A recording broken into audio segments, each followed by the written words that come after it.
अब अपने वचनों के द्वारा तो हमसे बातें कर। यहाँ बैठे छोटे बड़े प्रभु बुजुर्ग तेरे हाथों में समर्पित करते हैं। हर एक के हृदय की खतना हो प्रभु, तेरा वचन लोगों के दिल में अधिकाई से वास करे। और तेरे दूसरी आमद के विषय में जो आज शाम हम देखने जा रहे हैं प्रभु, हर एक के मन को तो खोल, बुद्धि को खोल दे, समझ को खोल दे प्रभु। आज तेरा वचन बहुत टाइम से लोगों के जीवन में उतर आए और वो तैयारी करे प्रभु तुझसे भेंट करने के लिए। समय तेरे हाथों में देते हैं, दुआ प्रभु यीशु के नाम में मांगते, सुन और कबूल कर। बैठ सकते हैं। मैं धन्यवाद देता हूं पास्टर नाडार का, जिन्होंने हमें आज ये मीटिंग का सौभाग्य दिया, उसका नाम मुबारक हो।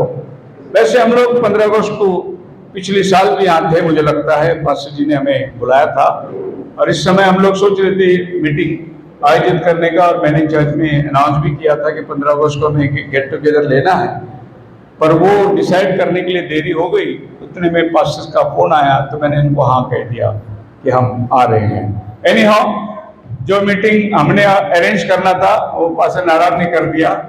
मूल मकसद है कि परमेश्वर का वचन जाएगा। हालेलुया।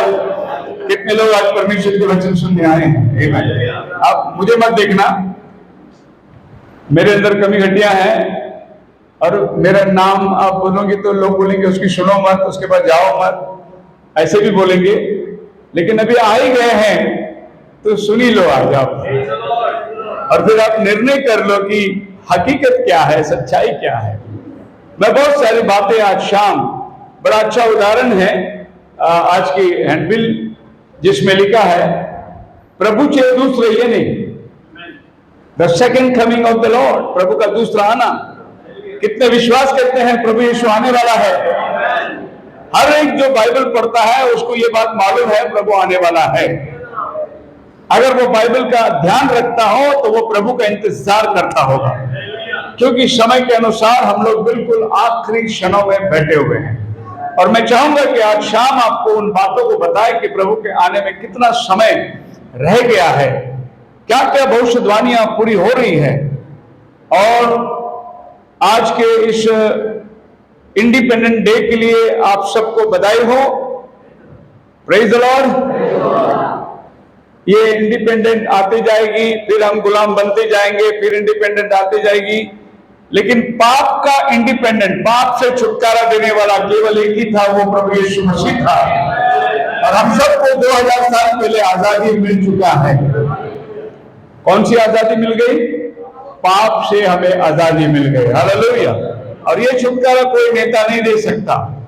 देश का छुटकारा हो जाएगा, लेकिन हमारा पाप का छुटकारा कब होगा? मैं किताब में पढ़ रहा था, जब भी महात्मा गांधी जेल में थे तो अंबेडकर जी उनको मिलने गए जेल में, जब आजादी का लड़ाई चल रही थी कि हमें देश का आजादी चाहिए, अंग्रेजों को भगाओ और आजादी चाहिए। उसके लिए गांधी जी जेल में थे और अंबेडकर जी मिलने गए थे, क्योंकि अंबेडकर जी जो है बैरिस्टर थे, वकालत अच्छी तरीके से जानते थे। सो वो उनको मिलने गए और उनसे बातचीत ये करी कि देश को तो आजादी इन अंग्रेजों से कैसे भी मिल ही जाएगा, पर हम जो निचली जात वाले हैं, हमको आजादी तुम ब्राह्मणों से कब मिलेगा? महात्मा गांधी के पास जवाब नहीं था।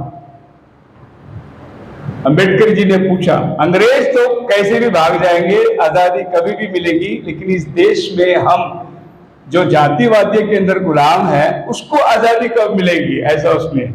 और आप जानते हैं कि आज के तारीख में पार्लियामेंट में सबसे गर्म विषय यही है, जो अभी चल रहा है पार्लियामेंट के अंदर, सबसे तनावपूर्वक विषय यही है। लेकिन मैं प्रभु का धन्यवाद देता हूं कि बाइबल सिर्फ एक जाति की बात करता है, हम सब आदम के बच्चे हैं। दूसरा कोई जाति के बारे में बाइबल बात ही नहीं करती।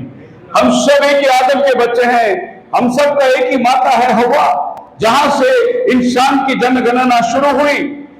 पर ये तो आप और हमने बना लिए, जातिवादी हमने अपने लिए रचना की। देखिए, रिलीजन जो है वो सिर्फ इंसान के लिए है, जानवर के लिए रिलीजन है नहीं।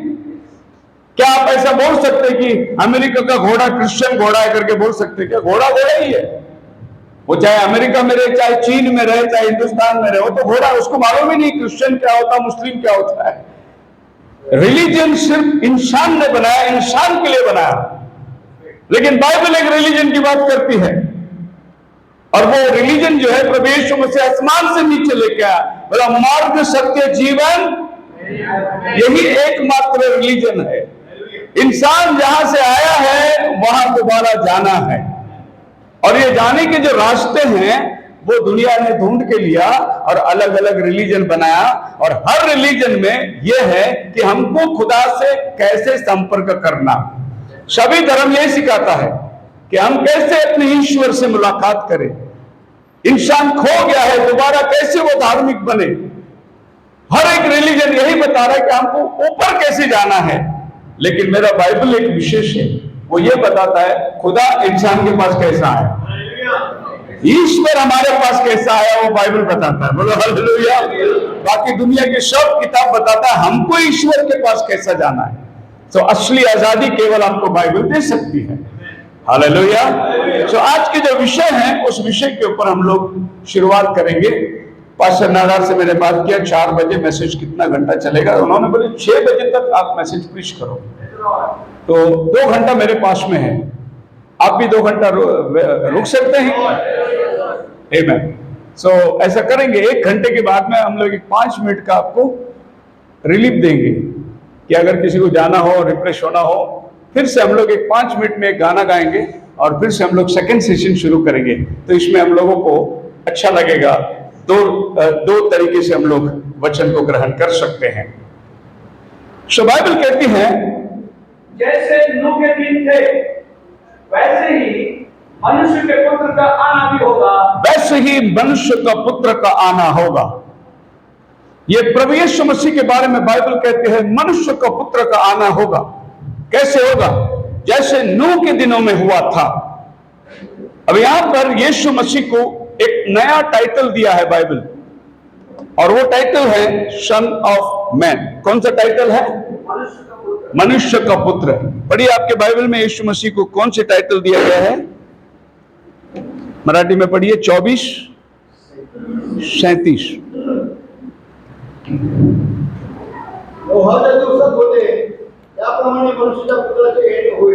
हाँ, मनुष्य का पुत्र का आना होगा। आप सब जानते हैं मनुष्य का पुत्र कौन है? प्रभु यीशु मसीह। लेकिन यहां पर मनुष्य का पुत्र क्यों कहा गया? प्रभु यीशु मसीह के आने के बारे में बाइबल कहता है मनुष्य का पुत्र, क्योंकि प्रभु यीशु मसीह को 3 टाइटल बाइबल देती है।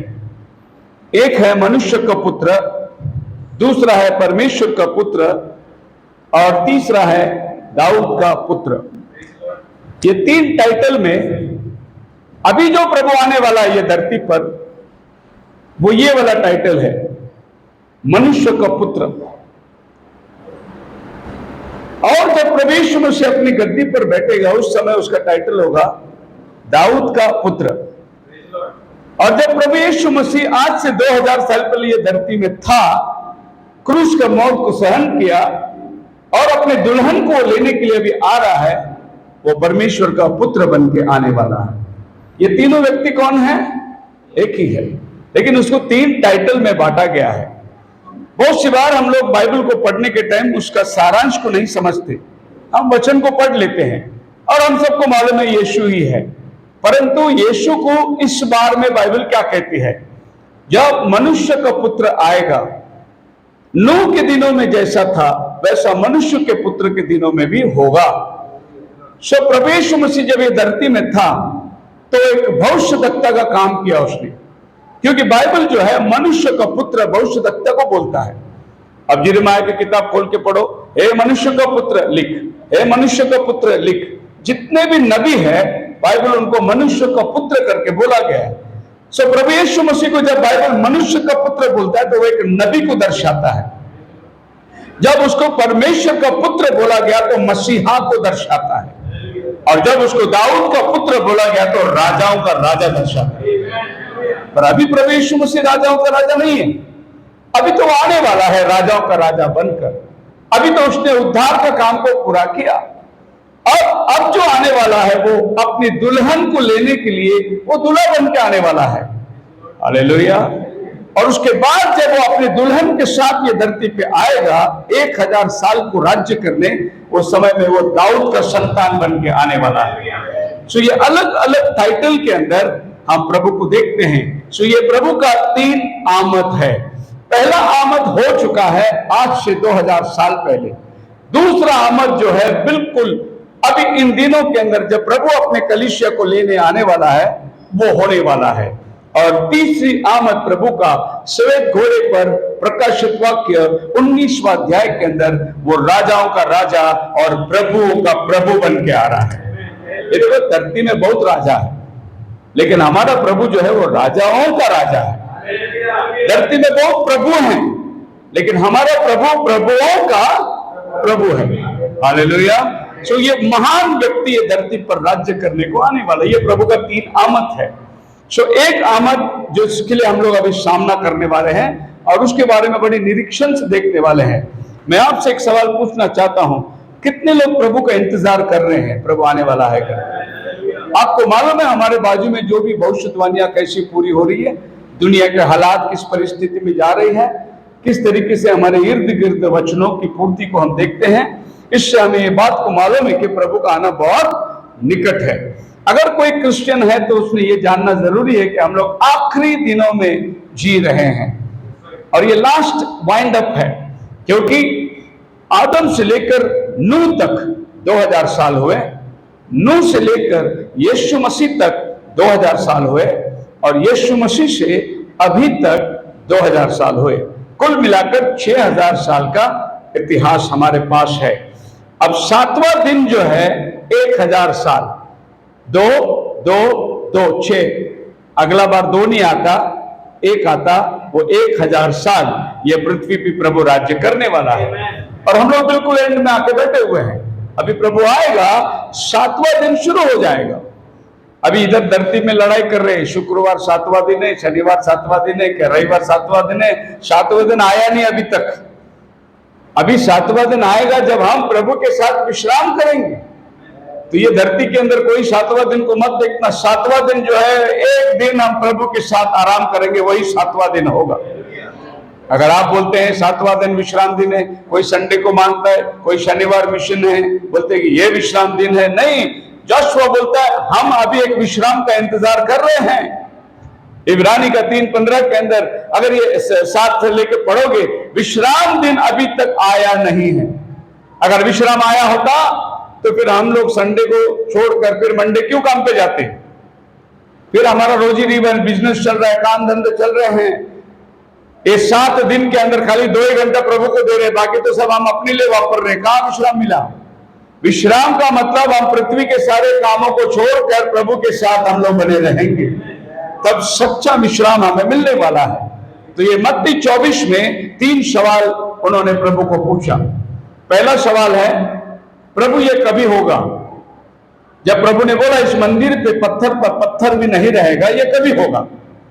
अब प्रभु ने जब बोल दिया कि ऐसा होने वाला है, तो चेले बोलते कभी होगा, वो भी बता। दूसरा सवाल उन्होंने पूछा कि आपका आने का चिन्ह क्या होगा? कोई भी एक चीज जब आती है तो आगे प्रभु एक चिन्ह को भेजता है, तो हमें एक चिन्ह चाहिए कि आप जब आएंगे तो कौन से चिन्ह को हम देख सकते हैं। तीसरा सवाल उन्होंने पूछा, जगत का अंत कब होगा? What will be the end of the earth? ये पृथ्वी, ये वर्ल्ड, इसका अंत कब होगा? अगर सवाल पूछा है तो निश्चित अंत होने वाला है। बोलो हालेलुया। और नहीं होने वाला है तो क्यों उन्होंने सवाल पूछा? तो एक दिन पृथ्वी का अंत है और ये अंत ठहराया गया है। कैसे पृथ्वी का अंत माना जाता है? क्योंकि जो भी चीज की शुरुआत होती है उसका एक दिन खात्मा होता है। जो नहीं मरता, जो नहीं खत्म होता, वो तो अनंत कालिक है, वो खाली परमेश्वर है। बाकी जितनी चीज बनाई गई वो एक दिन क्या होगा? खत्म होगा। तो पृथ्वी का अंत कब है? और हम लोग जो बैठे हैं ये पृथ्वी के अंत के समय में बैठे हुए हैं। सौभाग्य है हमारा, आज से 2000 साल पहले प्रभु के चेले लोग ये दिन देखने की इच्छा करते थे। पौल कहता है जब वो बादलों पर आएगा हम सब बदल जाएंगे। वो अपने आप को कहता है। पौल की इच्छा थी कि वो बदल जाए, लेकिन सौभाग्य है कि 2000 साल बीत गए और हमारा टाइम आ गया जब बदलने का समय आ चुका है। ये वो समय है। अगर ये पृथ्वी में कोई ऐसा भला दिन होगा तो मैं समझता हूं ये वाला दिन हमारे लिए भला दिन है, क्योंकि ये वो टाइम है जो प्रभु को हम देखेंगे और जो मसीह में मरे हैं वो जी उठेंगे और हम जो जीवित है बदल जाएंगे। हालेलुया। बादलों पर उठा लिए जाएंगे, जिसको आज मसीही दुनिया में रैप्चर कहते हैं। और इस मसीही दुनिया रैप्चर से वाकिफ है। सभी जगह में रैप्चर होने वाला है, रैप्चर होने वाला है, रैप्चर होने वाला है। पर रैप्चर होने के पहले प्रभु ने कुछ लक्षण बताए। ये पत्थर पर पत्थर कब गिरेगा, प्रभु का आने का चिन्ह क्या होगा, और तीसरा दुनिया का अंत क्या होगा। हालेलुया। मैं फिर आपसे कहता हूं, हमेशा कहता हूं, यीशु अच्छा है, यीशु पानी पे चला, यीशु मच्छी रोटी खिलाए, यीशु आशीर्वाद देगा, यीशु तुमको 2 बंगला देगा इस साल, प्रभु यीशु तुमको ये साल इजराइल लेके जाएगा। ये सब बोलने के लिए मैं नहीं आया। मैं आया, प्रभु यीशु आने वाला है, क्या आप तैयार है क्या, ये बताने के लिए मैं आपको आया। प्रभु का आगमन, क्योंकि आज की टाइटल भी वही है, प्रभु का दूसरा आमद। और फिर उसी विषय के ऊपर ही हम लोग बात करते जाएंगे, है नहीं। आज ये अच्छे अवसर पर अगर मैं दशवन की बात करूं तो आपको कैसा लगेगा, ऑफरिंग की बात करो तो कैसा, वो आपका पास्टर करेगा, वो आपके चर्च में करेगा। आज मैं आया है प्रभु के आगमन के बारे में बताने, और कहीं एक चिन्हों के साथ में मैं आपको ये बात दर्शाऊंगा। सबसे पहले 2 कोरिन्थियन 5 अध्याय उसका 10 वचन में लिखा हुआ है, क्योंकि अवश्य है कि हम सबका हाल मसीह के न्याय आसन के सामने खुल जाए। हम सबका हालात मसीह के न्याय आसन के सामने खुल जाए कि हर एक व्यक्ति अपने अपने भले बुरे कामों का बदला, कोई छूटेगा नहीं इसमें, हर एक व्यक्ति को प्रभु के सामने खड़ा रहना है, उसके सिंहासन के सामने खड़ा रहना है। पौल कहता है कि हम हर एक व्यक्ति उसके सामने खड़े रहकर अपना हाल प्रकट करेंगे, और ये रैप्चर के बाद की दृष्टि है। फिर उसके बाद में जब हमको प्रभु इनाम देता है तो प्रभु अपने साथ में एक शादी रचता है। The marriage of the lamb, प्रकाशित वाक्य 19वां अध्याय उसका 7 वचन में लिखा है, आओ हम आनंदित और मगन हो, मेमने का ब्याह आ पहुंचा है। क्योंकि मेमने का ब्याह आ पहुंचा। तो आपको अगर ब्याह में बैठना है, उसके पहले तैयारियां होती है, पूछपाछ होता है, लड़की पसंद करते हैं, लड़की के घर वाले के बारे में उनके परिचित करते हैं, किसकी बेटी है, क्या है, कितना पढ़ा है, क्या कमाती है, क्या करती है, सारा उन लोग भी यहाँ की इंक्वायरी करते हैं। तो ये सब लेन देन होता है, तभी तो आप शादी में बैठेंगे। तो फिर आपके और हमारी भी एक परिचित होना बहुत जरूरी है कि हमने प्रभु को पसंद किया, हम ये दुनिया सब छोड़कर उसके साथ चलने का वायदा किया। वो चाहता है, कुछ कंडीशन है। लड़का वाला पूछता है खाना बनाने आता है क्या लड़की को, प्रभु भी पूछता है मेरा चर्च क्या तू तैयार है क्या, प्रभु के साथ 1000 साल बैठ के राज्य करने के लिए तू तैयार है, प्रभु तुम्हें एक राज्य देने वाला है, उस राज्य को लेने के लिए क्या तू तैयार है, प्रभु के साथ सिंहासन पर बैठने के राज्य करने के लिए क्या तू तैयार है। हम हर एक का हाल प्रभु के सामने खुलने वाला है। सो प्रभु के आमद को 2 हिस्सों में बांटा गया। स्टेज 1, प्रभु आने वाला है बादलों पर, दुल्हन उठा ली जाएगी, और अन्य जातियों का जो एंटी क्राइस्ट रूलिंग आने वाला है, क्रिस्त विरोध आने वाला है, उसका 7 साल का एक एग्रीमेंट बनेगी, और ये धरती पर 7 साल वो भयंकर रीति से राज्य करने वाला है। अब ये 7 साल किधर है, आप प्रकाशित वाक्य 11वां अध्याय 2-3 वचन पढ़ के देखिए, आपको ये 7 साल वहां मिलेगा। प्रकाशित वाक्य 11 अध्याय। पर मंदिर के बाहर का आंगन छोड़ दे, हाँ, उसे मत ना, हाँ, क्योंकि वह अन्य जातियों को दिया गया है, और वे पवित्र नगर 42 महीने तक रौंदेंगे। 42 महीने तक वो पवित्र नगर को रौंदेंगे। 42 महीना कितना होता है, 3.5 साल। कितना होता है, 3.5 साल। 12 महीने का 1 साल, 3.5 साल हो गया। उसका आगे क्या लिखा है, और मैं अपने 2 गवाहों को यह अधिकार दूंगा, हाँ, कि ठाट खोए हुए, हाँ, 1260 दिन तक भविष्यवाणी करें। 1 साल में 365 दिन मिलता है, तो आपको 3.5 साल में 1260 दिन। तो यहूदियों के कैलेंडर के मुताबिक 360 दिन की कैलेंडर बनती है। हमारा 65 दिन का बनता है, उसका 360 दिन का बनता है। तो 1260 दिन 3.5 साल होता है। ये 3.5 साल और वो 3.5 साल कितना हो गया? ये 7 साल जब प्रभु अपने कलीसिया को ले जाएगा, ये धरती में एंटी क्राइस्ट राज्य करेगा, क्रिस्त विरोध इसमें राज्य करेगा। और बहुत सी चर्च इस बात को मानती है। एक, प्रभु आएगा इस 7 साल के पहले शुरुआत में और कलीसिया को ले जाएगा, एक चर्च मानती है। एक दूसरा चर्च मानता है 3.5 साल होने के बाद प्रभु आएगा, अपने दुल्हन को ले जाएगा। और तीसरा चर्च मानती है 7 साल होने के बाद प्रभु आएगा, अपने दुल्हन को ले जाएगा। ऐसे बहुत से लोग आज बड़े बड़े प्रचारक लोग बोलते हैं हम लोग संकट काल में जाने वाले हैं, हमको बहुत तकलीफ होएगा, बहुत क्लेश होगा। ऐसे बहुत लोग प्रचार कर रहे हैं, बहुत कष्ट आने वाला है। अजी कष्ट जो भी है प्रभु ने आपके लिए उठा लिया है। प्रभु क्यों अपनी दुल्हन को कष्ट में डालेगा?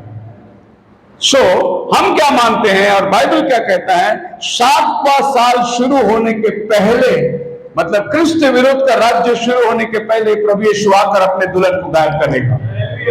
बोलो हालेलुया। अगर मैं कोई क्रिश्चियनिटी को मानता हूं तो ये वाली क्रिश्चियनिटी को मानता हूं, क्योंकि मैं प्रभु को मानने के बाद क्यों मैं गला कटने के लिए जाऊं? वो मुझे बादलों पर लेने के लिए आ रहा है, मैं उसके साथ जाने की तैयारी कर रहा हूं। और फिर बाइबल के अंदर अगर आपको उदाहरण देखना है तो नोहा को प्रभु जहाज में लेने के बाद बारिश भेजा, लोत को प्रभु ने सदोम से बाहर निकालने के बाद अग्नि भेजा, उनको अंदर रख के नहीं आज भेजा, नोहा को जमीन में रख के बारिश नहीं भेजा। वैसे ही प्रभु आज अपने कलीसिया को रख के आफत को नहीं भेजेगा, पहला कलीसिया को उठाएगा, उसके बाद आफत धरती पर उतर कर आएगा। बाइबल का पैटर्न है। हालेलुया। उसके बाद हम क्या देखते हैं? Stage 2, anti Christ ruling is defeated. 1000 साल शैतान बांधा जाएगा और वहां से देखते हैं आसमान से एक फरिश्ता बड़ी जंजीर ले आकर उसको बांध रहा है और इस जंजीर से बांधकर उसको 1000 साल अधोलोक के कुंड में डाल दिया जा रहा है और थोड़े टाइम के लिए शैतान उठेगा। इस समय के अंदर बाइबल 2 नबियों की बात करती है और ये 2 नबी आकर इजराइल में प्रचार करेंगे। ये इजराइल में क्यों प्रचार करेंगे? क्योंकि इजराइल ने अभी तक यीशु को ग्रहण नहीं किया। उन इजराइलियों को यीशु मसीह का प्रचार ये 2 नबी लोग आकर करेंगे और यहूदी लोग जो है किसी की नहीं सुनते, वो केवल यहूदी की सुनेंगे। आप और हम जाकर यहूदियों को बोलेंगे मसीहा यीशु मसीह, वो नहीं मानेंगे। लेकिन अगर मूसा आके बोलेगा तो वो लोग मानेंगे, क्योंकि मूसा ने उनको 10 आज्ञा दिया है। हालेलुया। तो ये लोग यहूदियों की आंखें खोलने के लिए ये धरती में आ रहे हैं और इनका प्रचार से वो लोग आंखें खुल जाएंगे। उसके बाद 1000 साल का राज्य, और ये 1000 साल प्रभु यीशु मसीह इस धरती पर स्वयं राज्य करने वाला है। तब पता चलेगा राजा होता क्या है, प्रजा होता क्या है।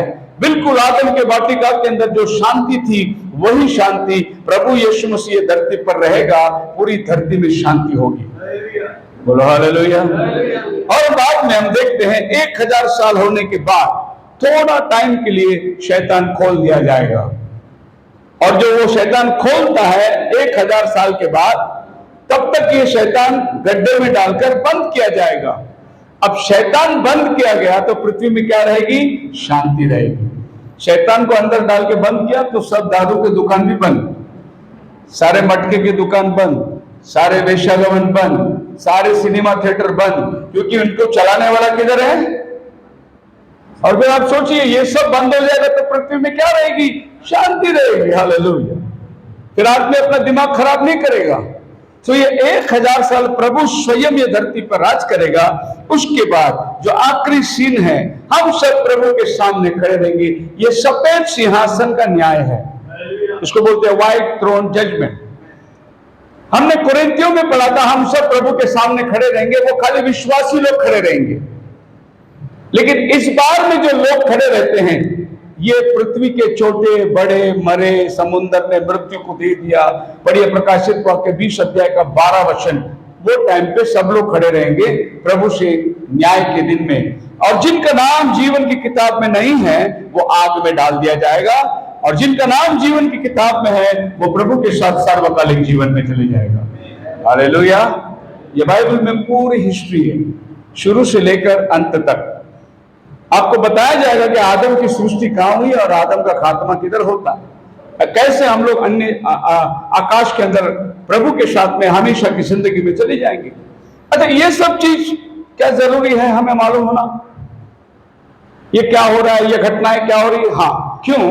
क्योंकि यीशु मसीह ने मत्ती 25:13 में कहा है, मत्ती 25:13, इसलिए जागते रहो, हाँ, क्योंकि तुम ना उस दिन को जानते हो ना उस समय को। प्रभु ने बोला जागते रहो, ना तुम उस दिन को जानते हो ना उस समय को जानते हो। तो प्रभु खुद बोला तुम देखते रहो, जागो, ये टाइम जो होने वाला है इसके ऊपर तुम्हारा ध्यान रहना चाहिए, इसके ऊपर तुम मन लगाओ, इसके लिए हमको जागना है। आज मैं क्यों आपको बता रहा हूं प्रभु आने वाला है, प्रभु आने का चिन्ह है? क्योंकि बाइबल में लिखा है तुम जागते रहो, इन बातों के बारे में लोगों को बताओ कि प्रभु का आना बहुत निकट है। दूसरी बात, दूसरा पत्रस 1 अध्याय उसका 19 वचन,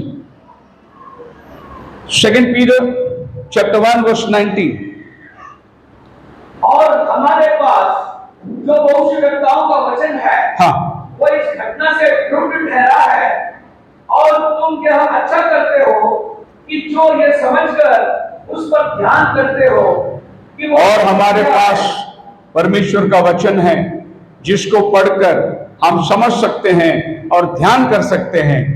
मतलब इट्स सर्टेनिटी, आकाश पृथ्वी टल जाएगी, मेरी बातें, ये पक्का वचन लिख के रखा है प्रभु ने, जिसको पढ़कर आप समझ सकते हैं। यानी करंट इवेंट्स, जो प्रभु का आना, क्लाइमेटिक चेंज, जो प्रभु के आने के समय में हालात होगी, और ये सब बातें सिर्फ एक लक्ष्य के ऊपर है। और वो प्रभु मत्ती 24 में 1 वचन में इस बात को कह दिया, जब वो मंदिर को देखकर जा रहा था उसने बोला इसमें पत्थर के ऊपर पत्थर भी नहीं रहेगा। मतलब प्रभु ने बता दिया ये सब काम कब होने वाला है। बोलो हालेलुया। आप मेरे साथ हैं? मैं जानता हूं आप पेट भर के खाना खा के आए रहेंगे, बहुत अच्छी सी नींद आएगी अभी, लेकिन मैं जागरूक रखने को चाहता हूं आपको। ये टाइम ही है ना, सोने का टाइम है, आदमी को आराम करने का टाइम है। मीटिंग होती है सुबह या शाम को होती है, जब ताजगी रहती है। तो खाना खा के मैं भी अपने ब्रदर लोग को बोला आने के टाइम थोड़ा थोड़ा खाओ, नहीं तो मीटिंग में आके सो जाओगे तुम लोग आज। और हम लोग सब आधा आधा पेट ही खाना खा के आए। तो मैं आप लोगों को फ्री चांस देता हूं, अगर आपको नींद आए जाइए बाहर, बोतल लेके जाइए, मुंह हाथ पर धोइए, फिर आके बैठिए, क्योंकि जो बातें मैं बताने जा रहा हूं वो इतिहास को संबंधित और हमारे घटनाओं को लेकर हम लोग एक विशेष टॉपिक को छेड़ रहे हैं। प्रभु कहता है इस मंदिर को देखो, और यह है वो यरूशलेम के मंदिर जिसके बारे में प्रभु ने कहा कि जितनी बातें हैं मत्ती 24 के अंदर जो भी प्रभु ने बोला है वो सब इस मंदिर से संबंधित है। और इस मंदिर को देखते रहो, आपको सारी बातें समझ में आ जाएगी कि कौन सा काम क्या क्या होने वाला है।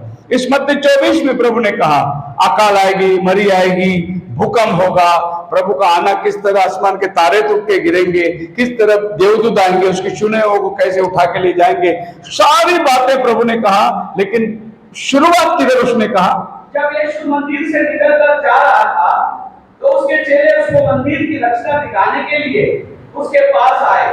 उसने उनसे कहा क्या तुम यह सब नहीं देखते? मैं तुमसे सच कहता हूँ यहाँ पत्थर पर पत्थर भी न छूटेगा। शुरू यहीं से होता है। उन्होंने बोले प्रभु देख हमारा चर्च कितना बड़ा है। आज विश्वासियों को ये सबसे घमंड की बात है, हमारा चर्च पुणे में सबसे बड़ा चर्च है। हम लोग का मेंबर बहुत है, हम लोग का संडे गैदरिंग 4000 लोग है, 5000 लोग है। हमारा चर्च का टावर बहुत ऊंचा है। हमारा साउथ में जहां से पास्टर जी आता है, हमारा भी गांव वही है। हमारे गांव में चर्च कैसा बनता है, अगर बाजू का गांव का चर्च जो है वो 60 फुट ऊपर टावर रहेगा तो बाजू वाला कम से कम 70 बनाएगा ही बनाएगा, ताकि बोलने को बोलेगा उनका चर्च से हमारा चर्च का टावर ऊंचा है। और तीसरा कोई अगर चर्च बनाए तो कम से कम 75 का बनाएगा ही बनाएगा, कम नहीं बनाएगा। उनका चर्च से हमारा टावर, यही तो चेले बोल रहे थे प्रभु देख हमारा चर्च कितना बड़ा है। यही चर्च के मेंबर हैं हम लोग। ये चर्च में हम लोग का पैदाइश हुआ। प्रभु ये विभवशाली बातें, और प्रभु ने सरल में उनको जवाब दे दिया, ये जो भी तुम देख रहे हो, जिस भी चर्च का तुम मेंबर हो, उसमें पत्थर के ऊपर पत्थर भी। अबे आप कितना बड़ा चर्च बांधते हो पता नहीं, लेकिन एक दिन वो चर्च की यही हालत होने वाली है, पत्थर पे पत्थर भी नहीं रहेगा। इसका मतलब यह है कि प्रभु ने जितनी भविष्यवाणी करी सब इस मंदिर के ऊपर रखकर बोलेगा, अब ये देखो कि ये कब गिरता है और फिर ये कब बनता है। तो मेरे आगमन के बारे में आप बहुत सारी बातें जान सकते हो। सो इस मंदिर को हम लोग उद्देश्य मुद्दा रखकर आज शाम हम लोग बात करेंगे। आज ये मंदिर जो आपको ऐसा दिख रहा है, आज से 2000 साल पहले की, आज ये मंदिर ऐसा दिख रहा है। ये आज के यरूशलेम का ये मंदिर का जगह है, जहां पर आज हम लोग एक गुम्बद देख सकते हैं, और यही वो जगह है सुलेमान का मंदिर। अब सिर्फ एक दीवार बचा हुआ है इस मंदिर का, और इस मंदिर के दीवार के उस पार जो है वो मुस्लिम लोगों ले लिया है, इस दीवार के इस पार अभी यहूदियों के पास में है। मतलब जो पत्थर पे पत्थर नहीं रहेगा, वो मंदिर तो ढा दिया गया, लेकिन खाली एक दीवार जो है वो बचा है, इसको बोलते हैं वेलिंग वॉल। और यहीं पर यहूदी लोग जाकर अपना माथा टेक कर रोते हैं, प्रभु हमारा मंदिर कब बनेगा। दुनिया में सबसे ये कौम शुद्ध कौम माना जाता है, यहूदी, प्योर कौम। एक ही राष्ट्र है उनके पास, और केवल यही लोग ये पृथ्वी में कह सकते हैं कि यहोवा हमारा परमेश्वर है। ये जाति किसी जाति के साथ मेल नहीं खाती, ये कभी भी अपना लड़का लड़की दूसरे जाति के साथ लेन देन नहीं करते, ये जाति कभी दूसरे के हाथ से पानी तक नहीं पीते। सामरी स्त्री ने यीशु को क्या कहा था जब यीशु ने पानी मांगा? क्या बोला? आप यहूदी, हम सामरी, आप मुझसे पानी कैसे मांगते हैं? यही एक जाति है जो दूसरे के साथ पानी तक नहीं पिएगी। और इस जाति को पास में आज स्वयं आराधना करने के लिए जगह नहीं है। ये वही जाति है जहां सुलेमान ने मंदिर बनाया था, ऐसा विशाल भवन सोने से मंडवाया था। बाइबल कहती है ना उसके पहले कोई बना पाया, ना उसके बाद कोई बनाएगा, इतना विशाल भवन सुलेमान राजा ने खड़ा किया था। यही एक मंदिर है, ये पृथ्वी पर बनने के टाइम हथौड़ी की आवाज नहीं आई। इस मंदिर को बनने के लिए 7 साल लगे, और 7 साल एक चीनी और हथौड़ी की आवाज तक नहीं आई।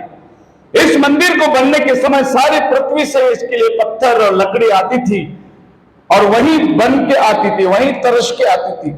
खाली यरूशलेम में पत्थर के ऊपर पत्थर, लकड़ी पर लकड़ी रखना पड़ा, हथौड़ी नहीं चलाना पड़ा, क्योंकि परमेश्वर का आत्मा उन कारीगरों के अंदर समा जाती थी, और वो ऐसे माप पे बना के भेजते थे जो मंदिर को बनता बनता ऊपर चला गया।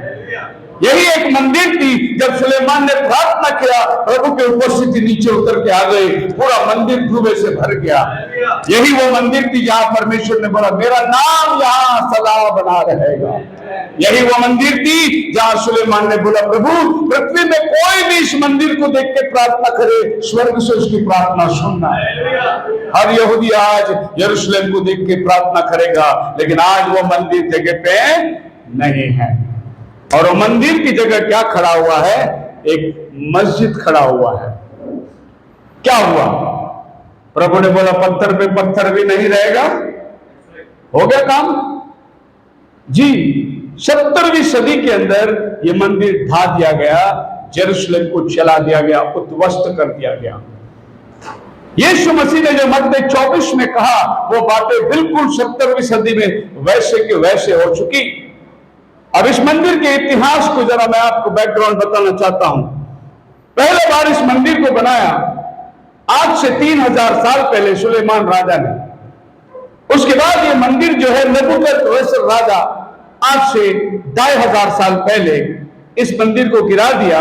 इसके बर्तन सोने वगैरह जो भी सब लूट के ले गया। फिर आपके बाइबल के अंदर नेहमाया का एक समय आता है जब ये मंदिर बना दिया गया 536, यानी 200-500 साल पहले ये मंदिर दोबारा बनाया गया। उसके बाद ये अर्थशस्तर राजा ने आकर 17 साल इस मंदिर को ध्वस्त किया। एस्तर रानी का टाइम था वो।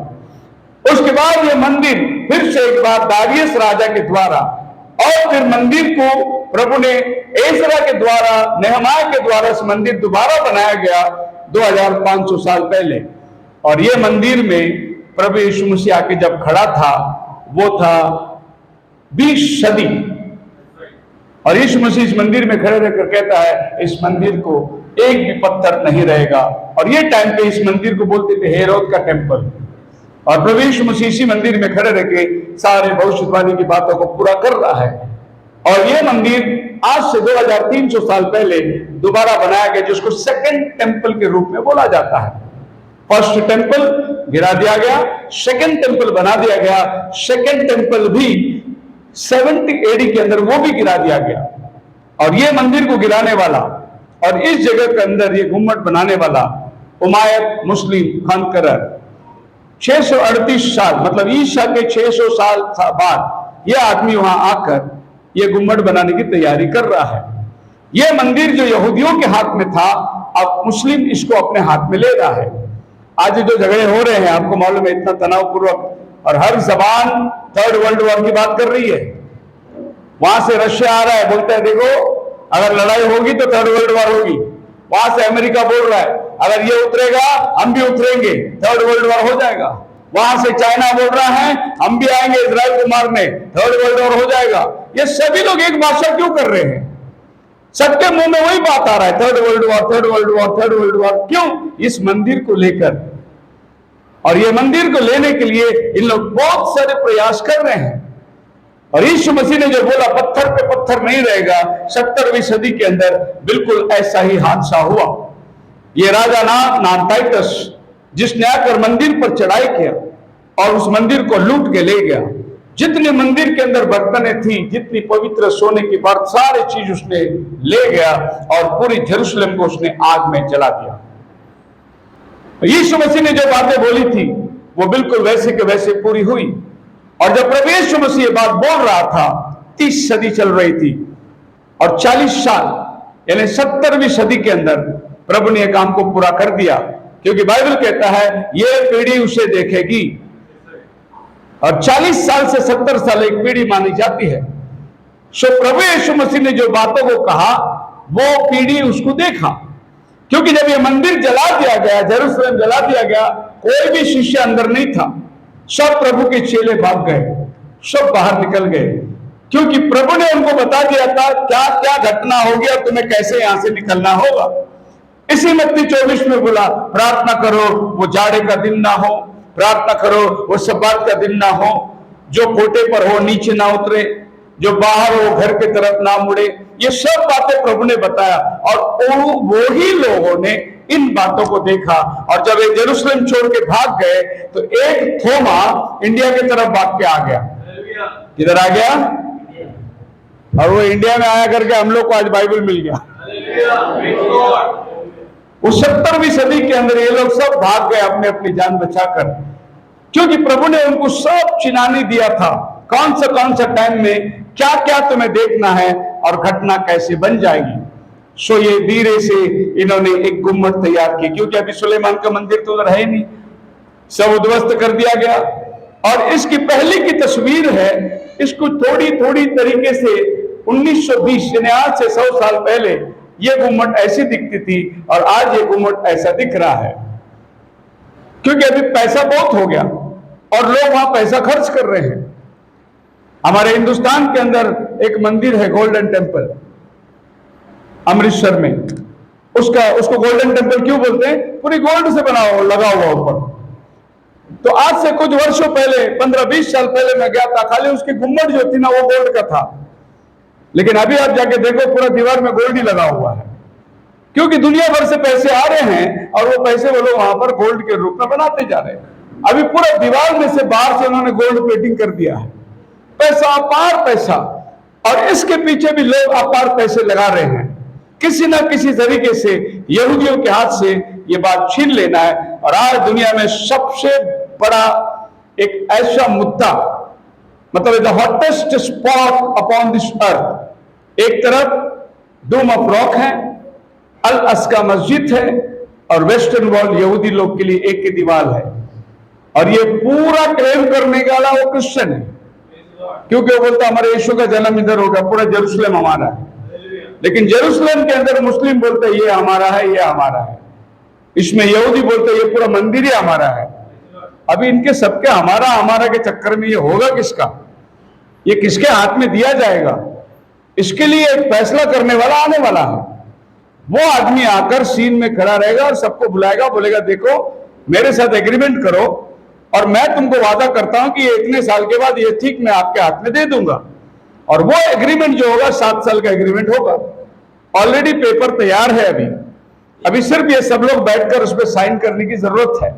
जिस दिन वो पेपर साइन होगा उस दिन प्रभु यीशु मसीह की कलीसिया उठा ली जाएगी, क्योंकि यहूदियों का 7वां साल शुरू हो जाता है और हमारा टाइम क्या होता है? खत्म होता है। अभी हम अन्य जातियों का टाइम चल रहा है, एक टाइम आएगा ये टाइम खत्म होगा, यहूदियों का समय शुरू हो जाएगा। तो ये सबसे हॉटेस्ट स्पॉट है अभी जो चल रही है मिसाइल। प्रभु का शुक्र है कि इजरायलियों ने ऐसे साइंटिस्ट बनाए जिनके पास में एक आयरन डोम है, वो कहीं से भी आता है मिसाइल को मार गिराता है। 5-5 हजार 10-10 हजार मिसाइल छोड़ते हैं एक रात में, लेकिन एक भी इजराइल के अंदर नहीं गिरता है, क्योंकि इजराइल के पास एक ऐसा हथियार है कि वो सब मिसाइल को हवा में मार के गिरा देता है। एक्चुअली वो नहीं गिराता है, प्रभु गिरा रहा है।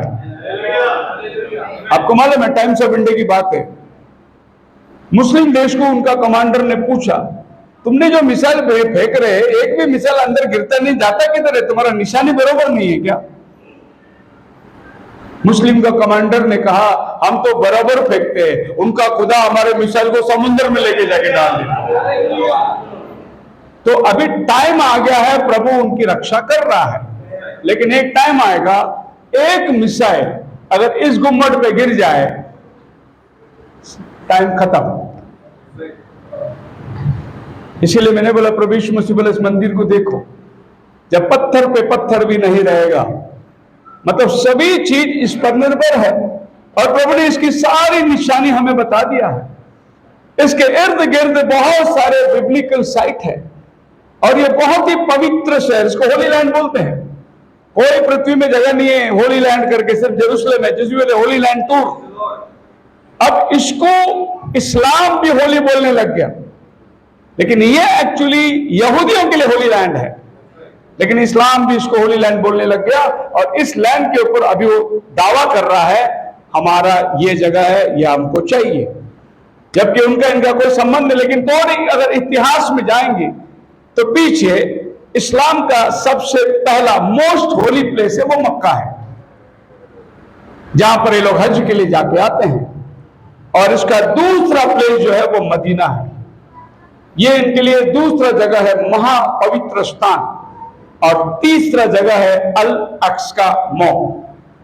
यह है वो मंदिर के पास में बना हुआ मस्जिद, और यह बनाया गया है।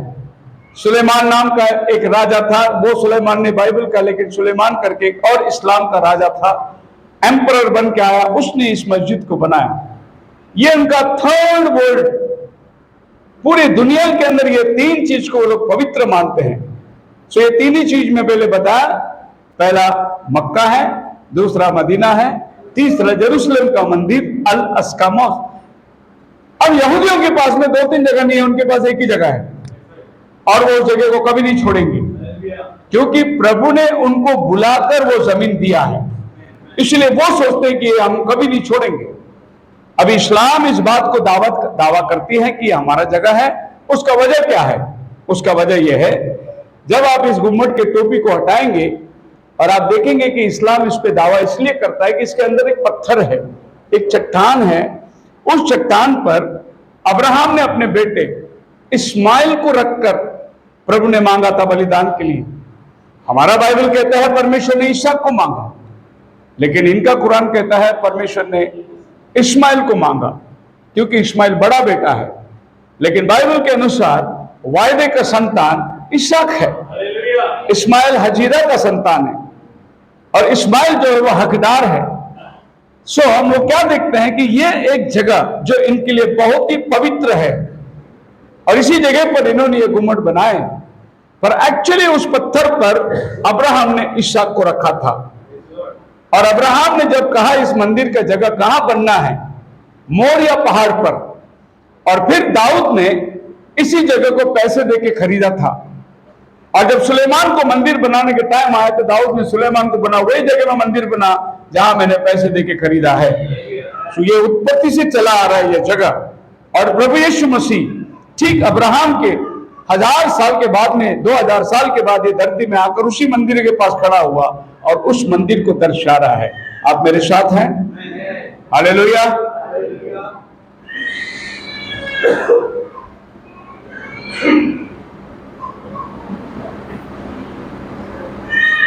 अब जब बात होती है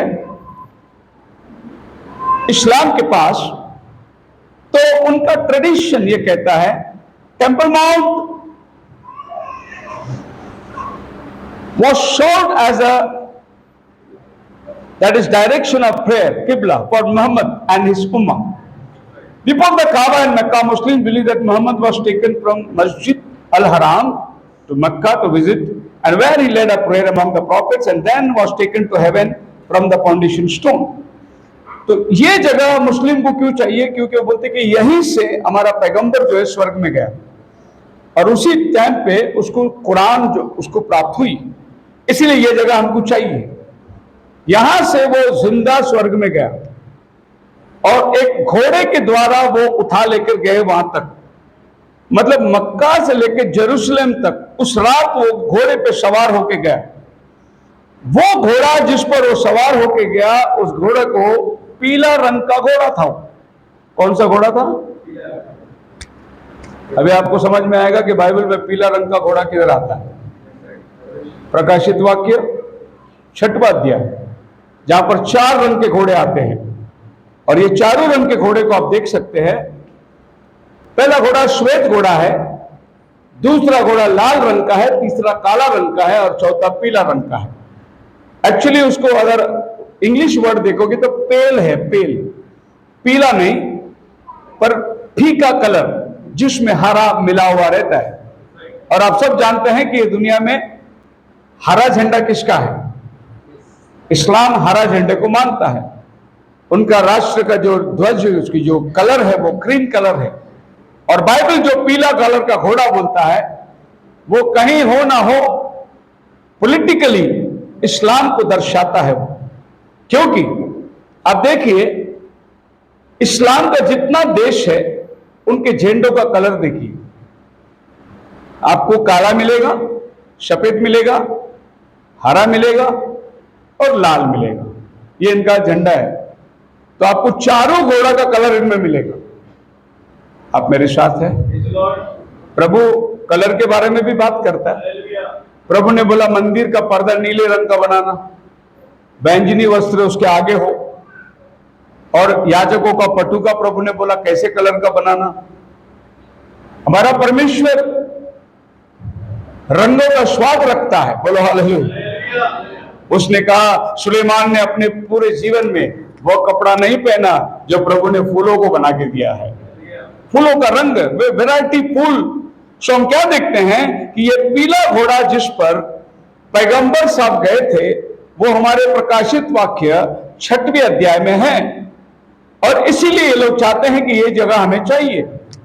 दूसरी बात, स्वर्ग में जिंदा जाने की बात एक आदमी को कैसे वो ख्याल आ सकता है कि वो स्वर्ग में गया? क्योंकि बाइबल के अंदर पहला आदमी जो स्वर्ग में जिंदा गया उसका नाम था हेनोक, जिसने मरण को नहीं देखा। दूसरा आदमी जो जिंदा गया उसका नाम था एलिया, जो अग्नि के रथ में चला गया। और तीसरा व्यक्ति जो जिंदा गया वो था प्रभु यीशु मसीह।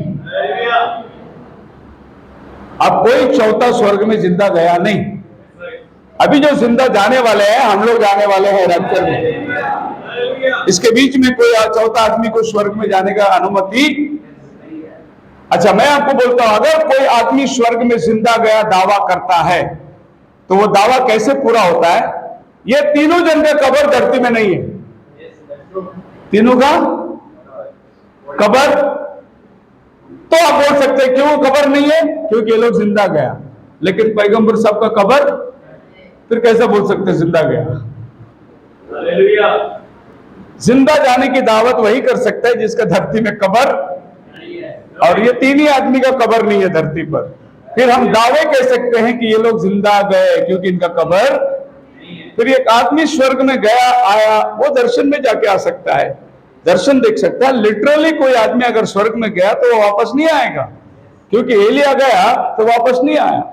जब एलिया का चेले एलीशा, वो लोग क्या बोला पता है, बेथेल वासियों ने, यहां से प्रभु ने उसको उठाया होगा, पहाड़ के वो बाजू छोड़ दिया होगा।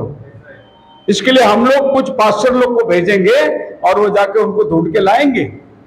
मतलब स्वर्ग में गया करके वो भी नहीं मानते थे, लेकिन बाइबल कहती है वो स्वर्ग में उठा लिया गया, यानी वो जीवित स्वर्ग में चला गया, उसकी खबर नहीं मिली।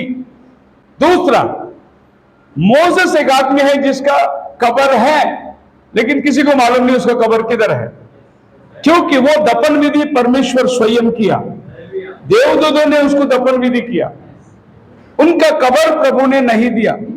क्यों मालूम है क्यों कब्र नहीं दिया? मैं आपको एग्जांपल बताता हूं। एक ही रात में अमेरिका के अंदर शील नाम का एजेंट लोग सीधे पाकिस्तान में गए और ओबामा को उसके घर से उठाए साइलेंट हेलीकॉप्टर में और लेके चले गए।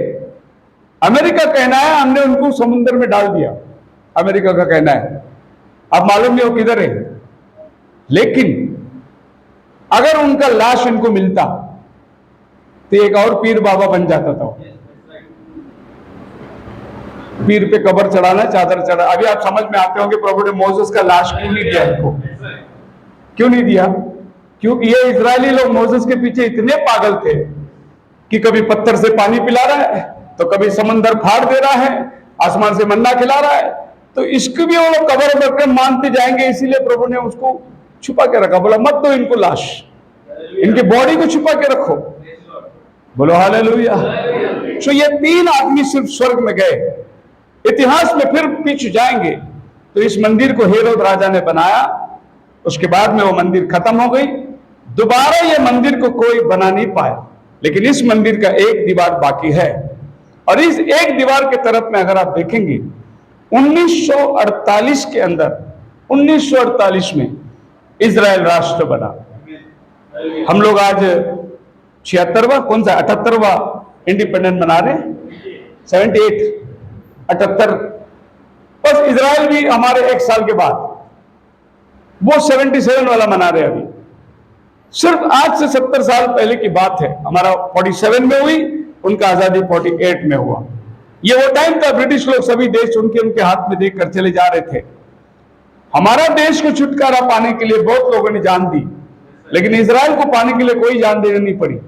खुदावन ने इजराइल उनके हाथ में ऐसे लाके दे दिया, और उस टाइम पे इजराइल के पास कुछ नहीं था कि वो लड़ के ले सके, लेकिन वो देश उनको अपने आप मिल गया। इसको बोलते हैं फर्स्ट अरब इजरायली वॉर। और 48 में प्रभु ने उनको जमीन दे दी, और वे लोग सब आकर अपने राष्ट्र के अंदर आ गए। जैसे इजराइल अपने राष्ट्र में बसी, कुछ ही वर्षों के अंदर फिर से एक युद्ध हुआ, और ये 67 में युद्ध हुआ। और ये 67 की युद्ध में जेरूशलेम इजराइल के हाथ में नहीं थी, इजराइल ने जेरूशलेम को ले लिया। 48 में प्रभु ने राष्ट्र दिया, और 67 में प्रभु ने होली सिटी जेरूशलेम दे दिया, लेकिन उनके हाथ में अभी भी मंदिर नहीं मिला था। और इस वार के अंदर अब इतिहास पढ़ोगे तो अजीब सा लगेगा आपको। यह वॉर लड़ने के लिए इजराइल के पास ताकत नहीं थी। तो इजरायली मिलिट्रियों को गवाही है कि फरिश्ते आसमान से उतर कर आके लड़ाई की, सफेद सफेद वस्त्र में देवदूत नीचे उतर के आके दुश्मन को मार के भगाए। मतलब लिटरली परमेश्वर ये लड़ाई को नीचे उतर कर आया। इसका एक आदमी, उसका नाम है गेरशोन सोलोमन, जो टेम्पल माउंट का आज का राइटिस्ट है। वो आदमी उसमें कमांडर था, उसके हाथ पैर में गोली लगी है। उसकी गवाही है कि उसने सफेद सफेद फिगर्स आसमान से उतरकर लड़ते हुए देखा। जब वो दुश्मन से घेर लिया गया तो सामने वाले ने बोले कि शूट करो उसको। बोले कहां से शूट करेंगे, उसके चारों तरफ सफेद कपड़े पहने लोग खड़े हुए हैं। वो आदमी अभी भी जिंदा है, जो इस मंदिर थर्ड टेंपल बनाने के प्रयास कर रहा है। इसका मतलब प्रभु स्वयं उतरकर जेरूसलम उनके हाथ में लाके दे दिया। ये 1900 सदस्यों की बात है। जिस सदी में हम लोग बैठे हुए हैं, ये 20th सेंचुरी के अंदर बहुत बड़े बड़े काम हुए हैं, बहुत बड़ी बड़ी हादसा हुई है। और आपको मैं ये भी बताता हूं, प्रकाशित वाक्य 6वें अध्याय आप पढ़िए, जब पीला घोड़ा निकलता है, रेवलेशन चैप्टर 6। मैंने दृष्टि की, हाँ, और एक पीला घोड़ा है, हाँ, और उसके सवार का नाम मृत्यु है, उसका सवार का नाम है मृत्यु, और आधे लोग उसके पीछे पीछे है। सोचिए, एक ऐसा घोड़ा जिसका नाम है मृत्यु, ये सवार जो उसके पीछे चल रही है, अधोलोक, मतलब वो मारता जा रहा है, अधोलोक उसको लेती चली जा रही है। ये पीला घोड़ा कब चलना शुरू किया? 1914 में, फर्स्ट वर्ल्ड वॉर के टाइम। कत्ल, क्योंकि इतिहास में वर्ल्ड वॉर कोई सदी में नहीं हुई जो इस सदी के अंदर हम लोग अनुभव करते हैं। First world war 1914, second world war 1944। World war के दरमियान जितनी जानें मारी गई, ये पीला घोड़ा का काम था। ये हमारा समय है जो बाइबल कहती है पीला घोड़ा वहां पर निकल कर आया है। सो ये 6 डे वॉर के अंदर इजराइल के साथ फिर वही खेल खेला गया। 7वां दिन इजराइल जो है विश्राम करती है, और ये वॉर शुरू हुआ जब इजराइल का सब्बात शुरू हुआ, और इजराइल सब्बात का दिन बंदूक नहीं उठाए और बोले हम सब्बात पूरा होने की बात करेंगे। जब इजराइल वचन पे खड़ा है, लड़ाई प्रभु कर रहा है। और ये बोले युग के अंदर कोई ऐसा विश्वास करेंगे कि खुदावन उनके लिए लड़ रहा है। हालेलुया। और अभी क्या हुआ? 7 अक्टूबर को, यह साल ठीक विश्राम का दिन था। इजराइल ने बोला कोई बात नहीं, आतंकवादी अंदर घुस के आए और कई इजराइल लोग को कैद बना के लेके गए। उस दिन इजराइल का विश्राम चल रहा था। इजराइल ने बोला देखेंगे, कल देखेंगे क्या करना है। और फिर दूसरे दिन जब इजराइल ने काम शुरू किया, पूरा गाजा पट्टी साफ हो गया। वो अपना विधि को मान के बाकी का काम करते, क्योंकि उसको मालूम है हमारा रक्षा करने वाला प्रभु है। तो ये टाइम पे इजराइल को मंदिर यानी यरूशलेम मिल गई ना। यहूदी लोग अभी वहां जाके प्रार्थना करने का एक अवसर मिल गया। जो मंदिर उनके हाथ से ले लिया गया, उसका एक अंश जो है अभी अभी उनको मिला, और अभी वो लोग उस मंदिर में जाकर प्रार्थना कर रहे हैं, उसमें माथा टेक रहे हैं, उसमें चिट्ठी लिख के रख रहे हैं, प्रभु हमें कभी देगा तो मंदिर। हर एक यहूदी दुनिया में से यही प्रार्थना कर रहा है। And the Jews praying facing the temple mount. In theory, Jews praying the temple mount would face the holy of holies.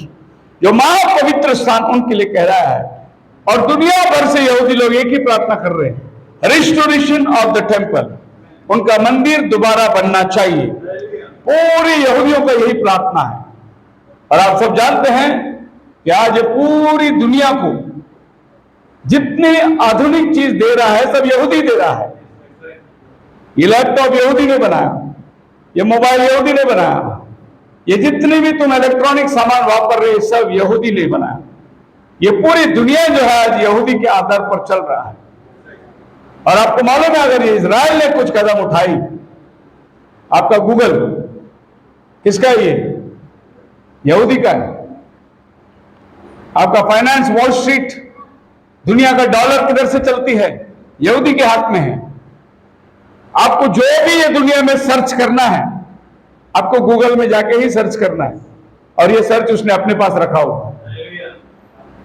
एक दिन अगर यहूदी ने यह सोचा कि गूगल को खत्म कर दे, पूरी दुनिया पागल हो जाएगी, क्योंकि लोगों के पास कुछ भी नहीं होगा। अगर यहूदी ने सोचा, इसके लिए इस देश को जिसने दुनिया को कोई सहूलत नहीं दी, उनको सारा दुनिया बोल रहा है खामोश रहो, उनसे मत लड़ो, उनको मत करो सताओ, क्योंकि सारी दुनिया उससे मदद ले रही है। अब जे लोग मदद नहीं चाहते हैं, उनके हालात खराब है। अब देख सकते हैं 2022 और अप्रैल 22 तारीख को इजरायली लोग सीधे मंदिर में घुस गए। और वो मंदिर का जो गुम्मट है उसको अपने हाथ में ले लिया। 1947 में उनको देश मिला, राष्ट्र मिला। 1967 में उनको जेरूसलम मिला। अभी मंदिर उनके पास बाकी था और इस 2022 में उन्होंने जाकर वो गुम्मट भी ले ली और अभी उन्होंने उसको सील कर दिया। और सील करने के बाद बोला अभी पहली बार इतिहास के अंदर 1400 साल में वहां पर मुस्लिम लोगों को एंट्री नहीं दिया गया। अब सुनिए क्लाइमैक्स कैसा चेंज हो रहा है, प्रभु का आना कैसा हो रहा है। प्रभु ने बोला ये मंदिर पत्थर पर पत्थर भी नहीं रहेगा, ढा दिया जाएगा और फिर ये मंदिर जब बनाया जाएगा तब प्रभु का तीसरा आमद होने वाला है। सो ये प्रभु का थर्ड कमिंग में हम लोग बैठे हुए हैं। सो प्रभु ने ये चलो क्या बोला, मंदिर को देखो और हमको किधर देख के बैठना है, वो हमारा घड़ियाल है। हमें टाइम बताएगा कि कौन से टाइम पे हम लोग बैठे हुए हैं। अभी तो हम लोग खाली बाइबल पढ़ते हैं और बाइबल में खाली हम लोग आशीर्वाद का सब वचन को पढ़ते हैं, अच्छा वचन पढ़ते हैं। और जब मुझे मालूम पड़ता है कि आज के लोग बाइबल के इसलिए आते हैं कि उनको आशीर्वाद मिले, चंगाई मिले, भला हो उनके जीवन में, इसलिए वो बाइबल के पास आ रहे हैं। लेकिन बाइबल उससे भी बढ़कर आपको कुछ देना चाहता है, आपको लेके जाना चाहता है बाइबल, आपको अनंतता का जीवन देना चाहता है बाइबल। आज के सभाओं में क्या हो रहा है, तुमको आशीर्वाद मिलेगा, तुमको चंगाई मिलेगा, ये दुनियावी चीज दिया जा रहा है। लेकिन कोई भी सभा में वार्निंग नहीं दिया जा रहा है, खत्म होने वाला है, प्रभु आने वाला है, तुम जो भी पृथ्वी में बना रहे हो सब नाश होने वाला है, न्याय का दिन निकट है, ये कोई नहीं बता रहा है, ये कहीं प्रचार नहीं हो रहा है। क्योंकि ऐसा प्रचार जिधर होगा उधर लोग बहुत कम आएंगे। लोगों को किधर जाना पसंद है, जिधर अपने बारे में अच्छी अच्छी बातें हो, उधर भीड़ की भीड़ रहेंगे। जहां तेल पानी बेचता हो उधर भीड़ रहेगी। लेकिन जहां यह बताओ पश्चाताप करो, तैयार हो जाओ, प्रभु आने वाला है, वहां बहुत थोड़े लोग बैठेंगे। जो जाने की इच्छा रखते वही लोग उधर बैठेंगे। बोलो हालेलुया। और अब इतनी माहौल, बस अप्रैल 2022 तक हम लोग आ गए।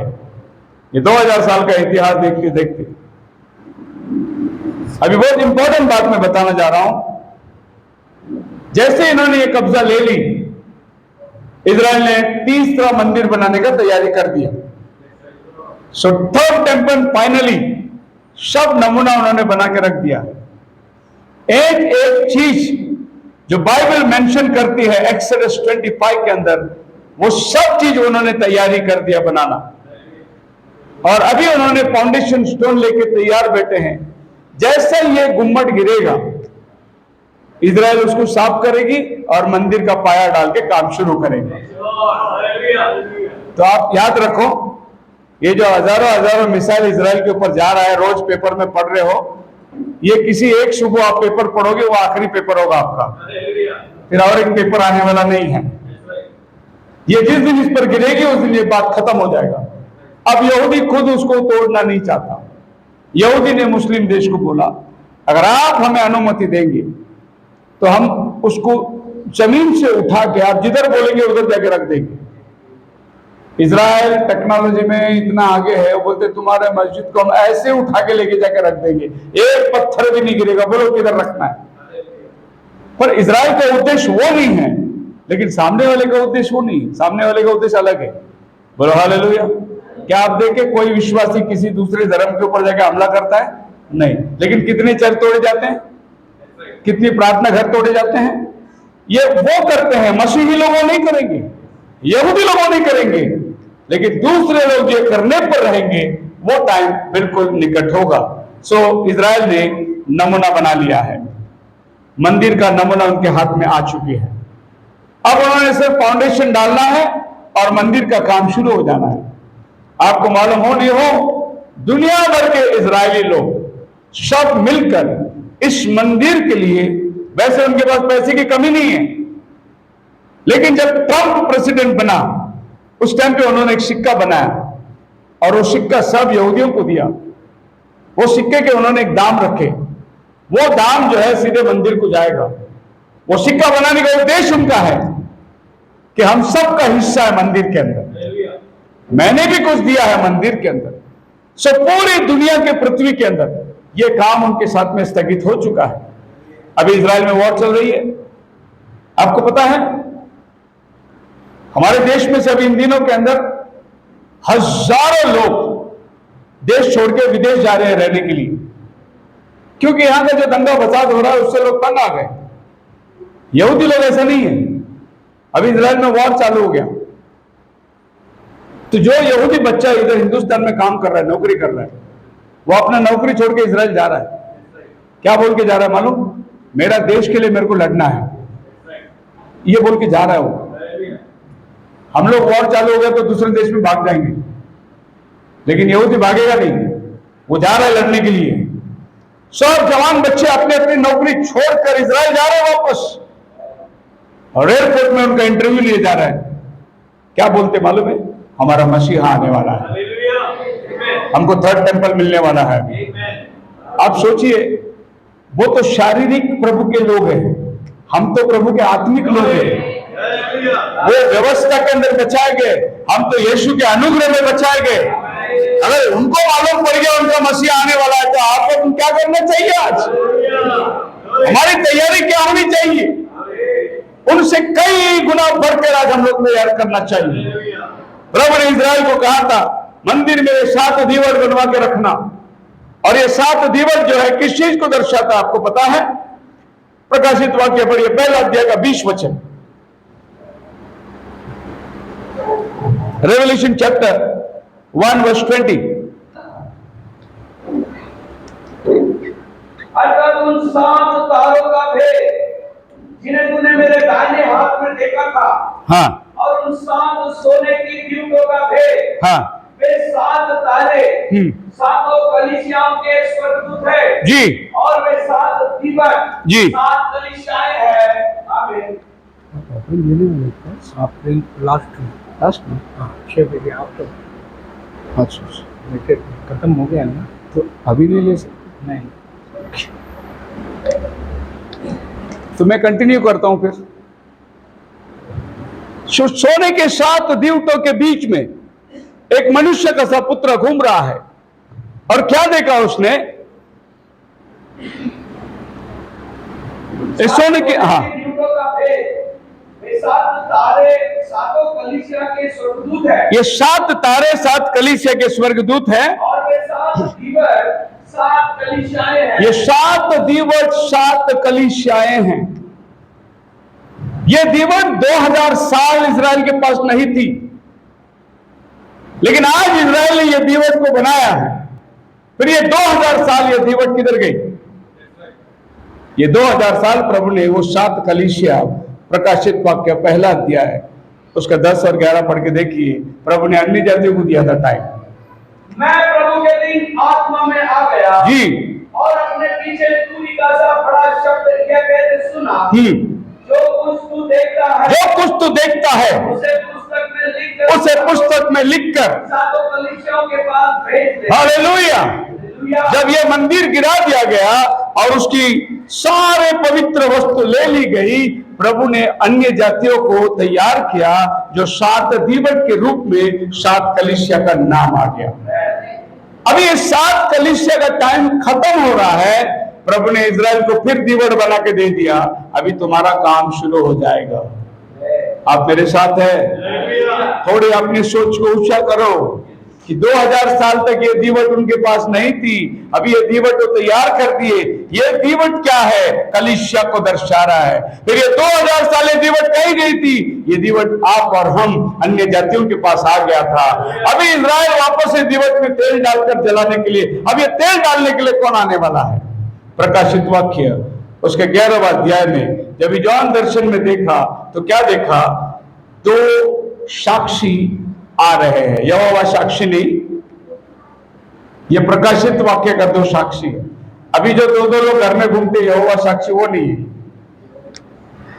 ये 2 साक्षी आकर क्या करने वाले? अभी देखो जॉन उधर बात कर रहा है देवदूत से। क्या बात कर रहा है? पढ़िए पहला वचन से 11वां अध्याय। फिर मुझे नापने के लिए हाँ, एक सरकंडा दिया गया जी, और किसी ने कहा, हाँ, परमेश्वर के मंदिर और वेदी और उसमें भजन करने वालों को नाप ले, जी, पर मंदिर के बाहर का आंगन छोड़ दे, बाहर का आंगन छोड़ दे। उसे मत नाप, जी, क्योंकि वो अन्य जातियों को दिया गया इसका मतलब यह है कि मंदिर 2 टुकड़े में हिस्सा होने वाला है। बाहर का आंगन छोड़ दे, भीतर का आंगन को माप ले तू। ये आज से 2000 साल पहले जॉन आसमान में देखा कि एक मापने का सरकंडा मिला और वो मापने के लिए जा रहा है। वचन आती है बाहर का आंगन छोड़ दे। अभी आपको मालूम है बाहर का आंगन और अंदर का आंगन क्या है? आपको बड़ा अफसोस होगा कि अभी यरूशलेम को मापने की तैयारी कर रहे हो लोग। और बाहर का आंगन अंदर का आंगन क्या है? जो चित्र मैंने आपको बताया यही है बाहर का आंगन और अंदर का आंगन।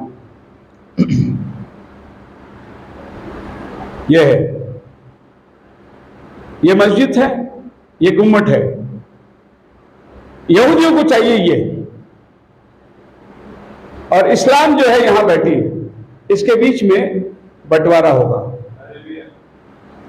इसको बाहर का आंगन बोलते हैं और ये भीतर का आंगन है। यहूदी लोग बोलेंगे हमको ये चाहिए, ये गिरा दो, ये तुम ले लो, ये एग्रीमेंट होगा। और आपके बाइबल में लिखा है बाहर का आंगन और अंदर का आंगन। बाहर का आंगन अन्य जाति को दे दिया जाएगा। अन्य जाति कौन है? जो भी यहूदी नहीं है वो सब अन्य जाति है। सो ये बाहर का आंगन कौन मांग रहा है? मुस्लिम लोग मांग रहा है, बोले हमको बाहर का आंगन दे दो, अंदर का आंगन यहूदियों को मिल जाएगा। और ये 2000 साल पहले ऐलान हो गया कि अब उसको माप लेना। अंदर क्यों मापना और बाहर क्यों मापना?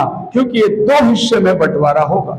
सुनिए, जो घटनाएं अभी अभी जो आज मैं बोल के जा रहा हूं, शायद अगला 15 अगस्त हम लोग यहाँ रहे नहीं रहे मालूम नहीं, लेकिन ये बंटवारा आप तुम देखने वाले हो।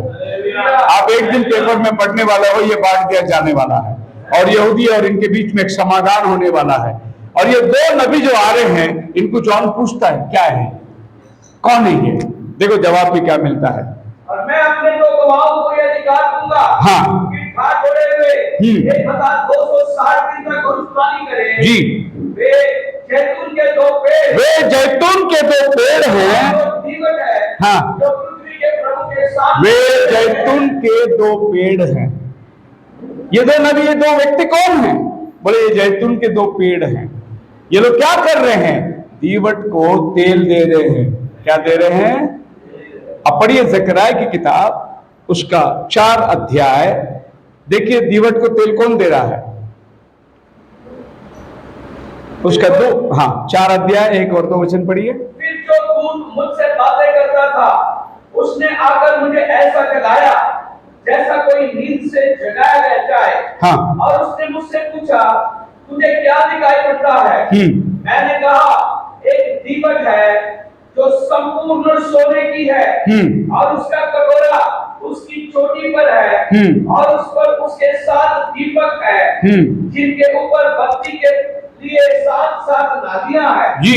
दीवट के पास जैतून के 2 वृक्ष हैं। जीवट के पास जैतून के 2 झाड़ है। अभी यूहन्ना किताब लिखने के 400 साल पहले जकरिया ये झाड़ को देखता है। और ये झाड़, जैतून का झाड़ कौन सा मालूम है आपको? जो तेल देता है। और मंदिर में तेल कौन से वापर निकले? प्रभु ने बोला सिर्फ जैतून का तेल वापर निकले। कहा आज हमारे हिंदुस्तान के अंदर मंदिर में जो तेल वापरते हैं, तिल का तेल वापरते हैं। ये मंदिर में जलाने वाला तेल है। पाम ऑयल कुछ और है। खोबरे का तेल बदन में लगाने के लिए वापरते हैं। राई का तेल, मतलब हर तेल को अलग अलग काम है। जैतून का तेल का क्या काम है? वो सिर्फ मंदिर में दीवट जलाने के लिए डाला कर। तो ये 2 पेड़ जो है दीवट को तेल दे रहे हैं। ये 2 पेड़ कौन है? प्रकाशित वाक्य में आने वाला 2 नबी है। ये 2 नबी कैसे तेल दे रहे हैं? ये लोग यहूदियों को जाकर प्रभु यीशु मसीह के बारे में बताएंगे। वे लोग यीशु मसीह पर विश्वास करेंगे, तब पवित्र आत्मा उनके ऊपर उतर आएगा, जैसा पवित्र आत्मा आपको और हमको मिला। हमको तेल कब मिला? पेंटेकोस्ट का दिन, जब वो आंधी आई, हर एक के ऊपर समा गई। उस दिन से आज तक अन्य जाति को तेल मिलता रहा। लेकिन अभी ये तेल बंद होगा, क्योंकि यहूदियों में अभी दीवट तैयार हो गया। अभी ये लोग अभी आकर उसको तेल देंगे। उसको तेल देने का मतलब उनके आंखों से प्रभु उनका पर्दा निकालने वाला है। यहां तक ठीक है? आप मेरे साथ हैं? बोलो हालेलुया। सबका हाथ देखना चाहता हूं। आमीन। अभी हम आएंगे मुद्दे पर, जहां शुरू किया वहीं पर फिर से आ जाएंगे। यह दिन कभी होने वाला है, यह दिन कैसा नजर आएगा आपको, यह दिन कैसे दिखाई देगा आपको। प्रभु यीशु मसीह ने इसका खुलासा दिया है। जैसे नूह के दिन में हुआ था, वैसा ही जब मनुष्य का पुत्र का समय होगा, वो टाइम प्रभु का आना होगा। जैसे नूह के दिनों में हुआ था, फिर से एक बार पृथ्वी में वो घटना होगी, वो प्रभु का आना होगा। खैर, अभी मैं खत्म करने पर है, और जहां मैंने शुरू किया था हम लोग वहीं पे लाके खत्म करेंगे। अभी हमने देखा, प्रभु ने बोला मंदिर को देखो, और मंदिर को हमने पिछले 2500 साल का इतिहास देख लिए, और ये 2500 साल से इस मंदिर के साथ क्या क्या बर्ताव हो रहा है। और ये मंदिर आपके और हमारे लिए एक बढ़िया टाइम पीस है। अभी वो टाइम आ गया। नूह के दिनों में जैसा हुआ, वैसा मनुष्य का पुत्र का समय में होगा। सबसे पहले नूह के दिनों में क्या हुआ? नूह बाइबल में किधर आता है? उत्पत्ति 6वां अध्याय में आता है। और मैं आपको नूह के दिनों में जो घटना हुई थी वो आज हो रही है। अगर हाँ है तो फिर टाइम खत्म हो गया है। अब वो घटनाओं को लेकर 6वां अध्याय पहला वचन से शुरू करेंगे। बाइबल क्या कहती है?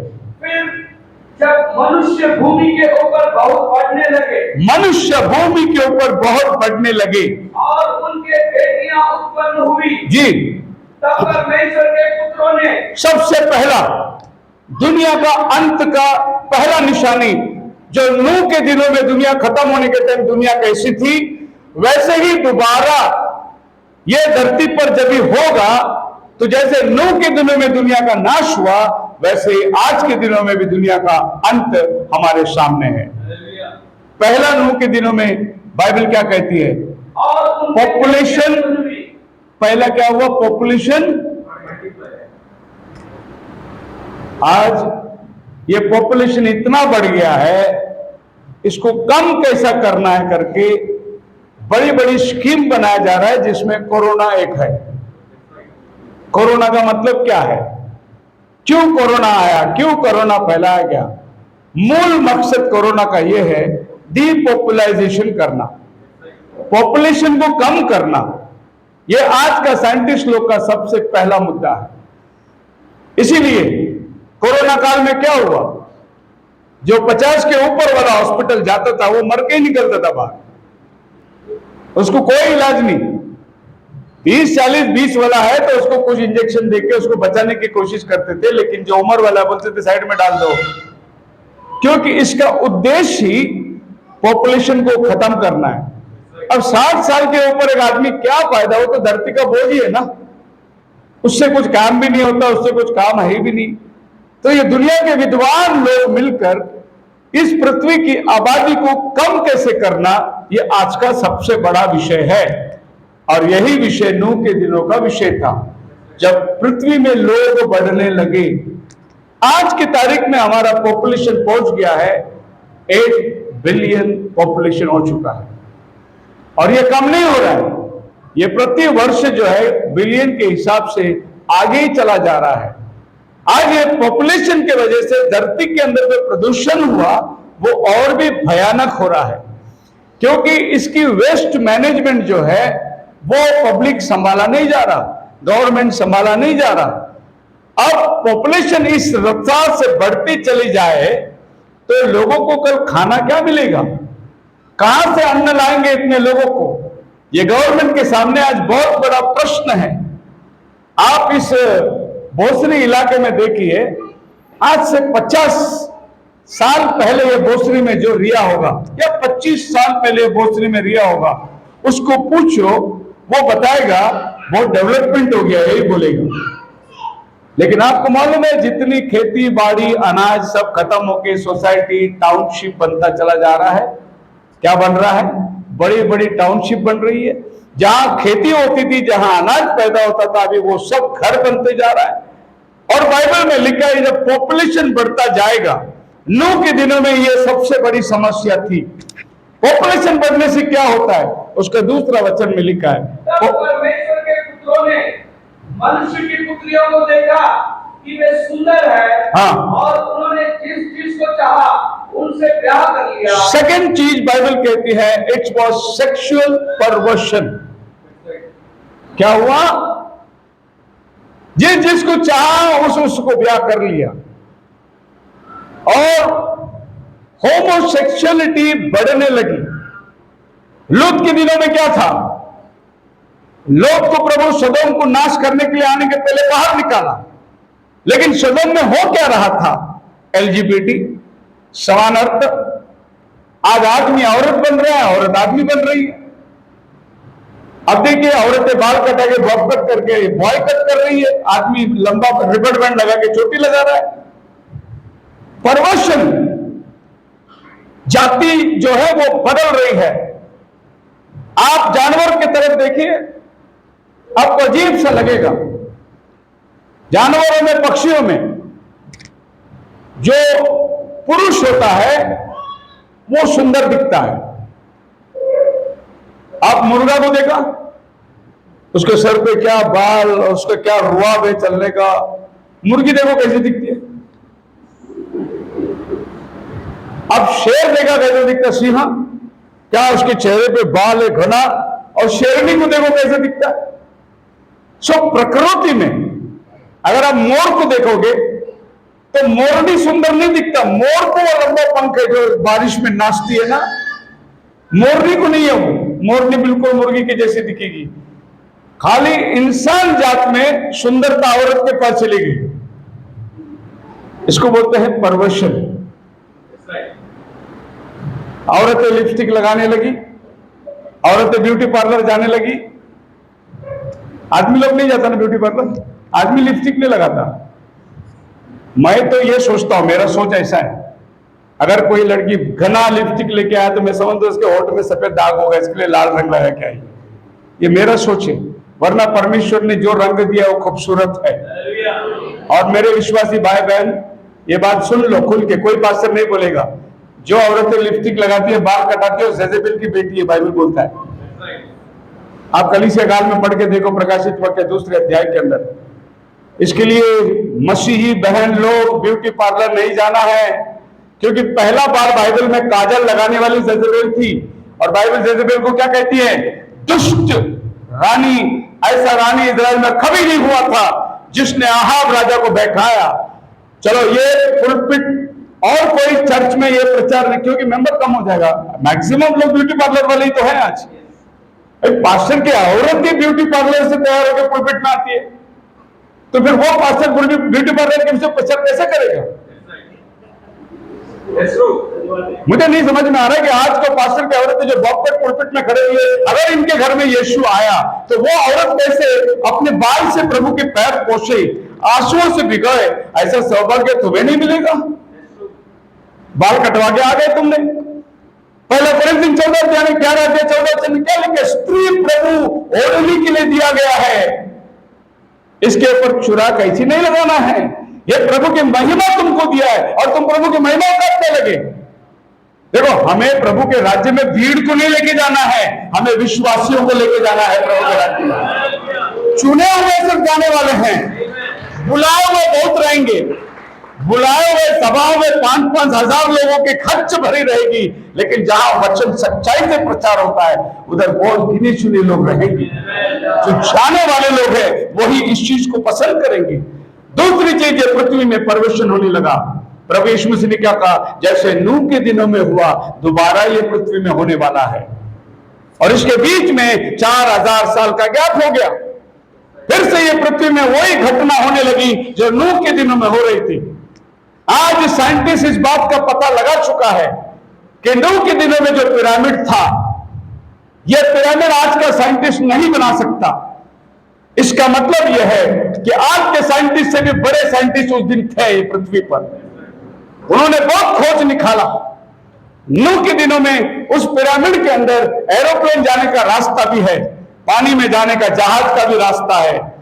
और इस पिरामिड को कहते हैं द बाइबल इन स्टोन।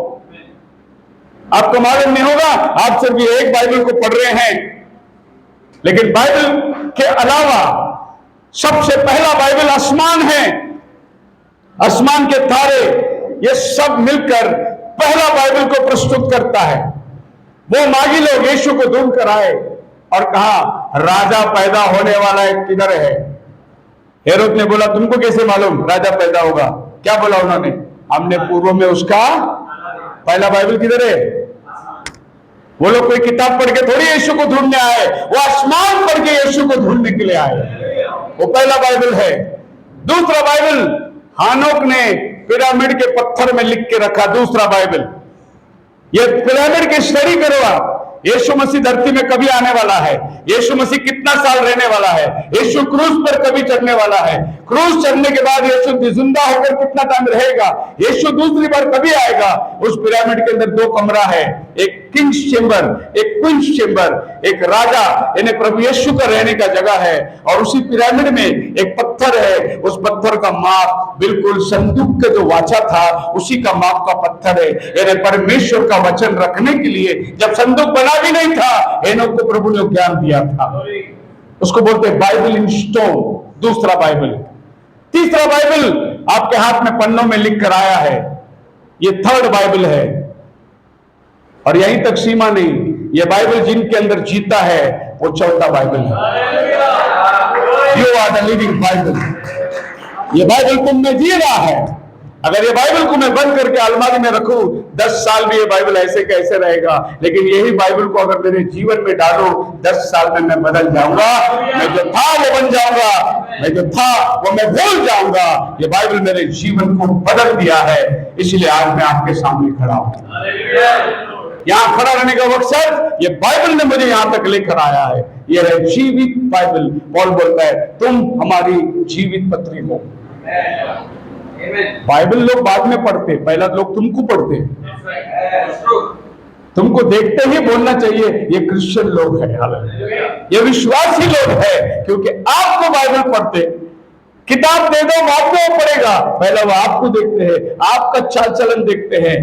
और हमारे विश्वासी लोग चर्च में अन्य भाषा, फुल अन्य भाषा, और बाहर दूसरा भाषा। चर्च में दूत, बाहर भूत। अभी इधर गाली गलौज के चर्च के अंदर घुसते के साथ में रबर रबर रबर अन्य भाषा बोलने लगा। तुम्हें देखकर लोग पढ़ेंगे तुम क्या हो करके। तुम्हारा रहना, तुम्हारा पहरावा, तुम्हारा चाल चलन, ये तुम क्योंकि तुम एक जीवित बाइबल हो। सो नूह के दिनों में परवर्षण हो गया। परवर्षण हो गया मतलब परमेश्वर के पुत्रों ने मनुष्य की पुत्रियों को देखा, जिस जिसको चाहा ब्याह कर लिया। और जब परवर्षण, करप्शन आता है, उधर हाइब्रिड पैदा होता है। क्या होता है? एक तोतापुरी आम और एक आपूस आम, दोनों को कलम करेंगे तो राजापुरी पैदा होता है। ऐसा आज हम लोग सब कलम किया हुआ क्रिश्चियन पैदा हो गया है। हाइब्रिड क्रिश्चियन लोग आ गए। अभी गाड़ी में भी देखो हाइब्रिड गाड़ी आ गया, हर जगह हाइब्रिड। अभी खाना हाइब्रिड हो गया, सब्जी हाइब्रिड हो गया। Seedless grapes, seedless papaya. आपको जरा समझ में आ रहा है सीडलेस का मतलब क्या है? उसके अंदर जीवन नहीं है। वो दोबारा बीज जाकर जमीन में पौधा नहीं पैदा होगा, वो वही मरता है। ऐसा सीडलेस क्रिश्चियन लोग आज पैदा हो गए। उनके जीवन में आत्मा का फल ही नहीं है। हम लोगों को भी पसंद सीडलेस ग्रेप लेके आया। अरे मत खाओ सीडलेस ग्रेप, उसके अंदर लाइफ नहीं है। आज हम लोग बीमार पड़ रहे हैं क्योंकि हम सब क्या खा रहे हैं? हाइब्रिड खा रहे हैं।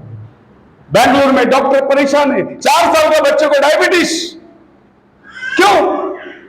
कारण मां के पास टाइम ही नहीं। बच्चा स्कूल जाने के टाइम 5 रुपए का कुरकुरे लेके डब्बे में डाल के दे दी, वो बच्चा स्कूल में कुरकुरे खा रहा है। डायबिटीज नहीं तो क्या होने वाला है?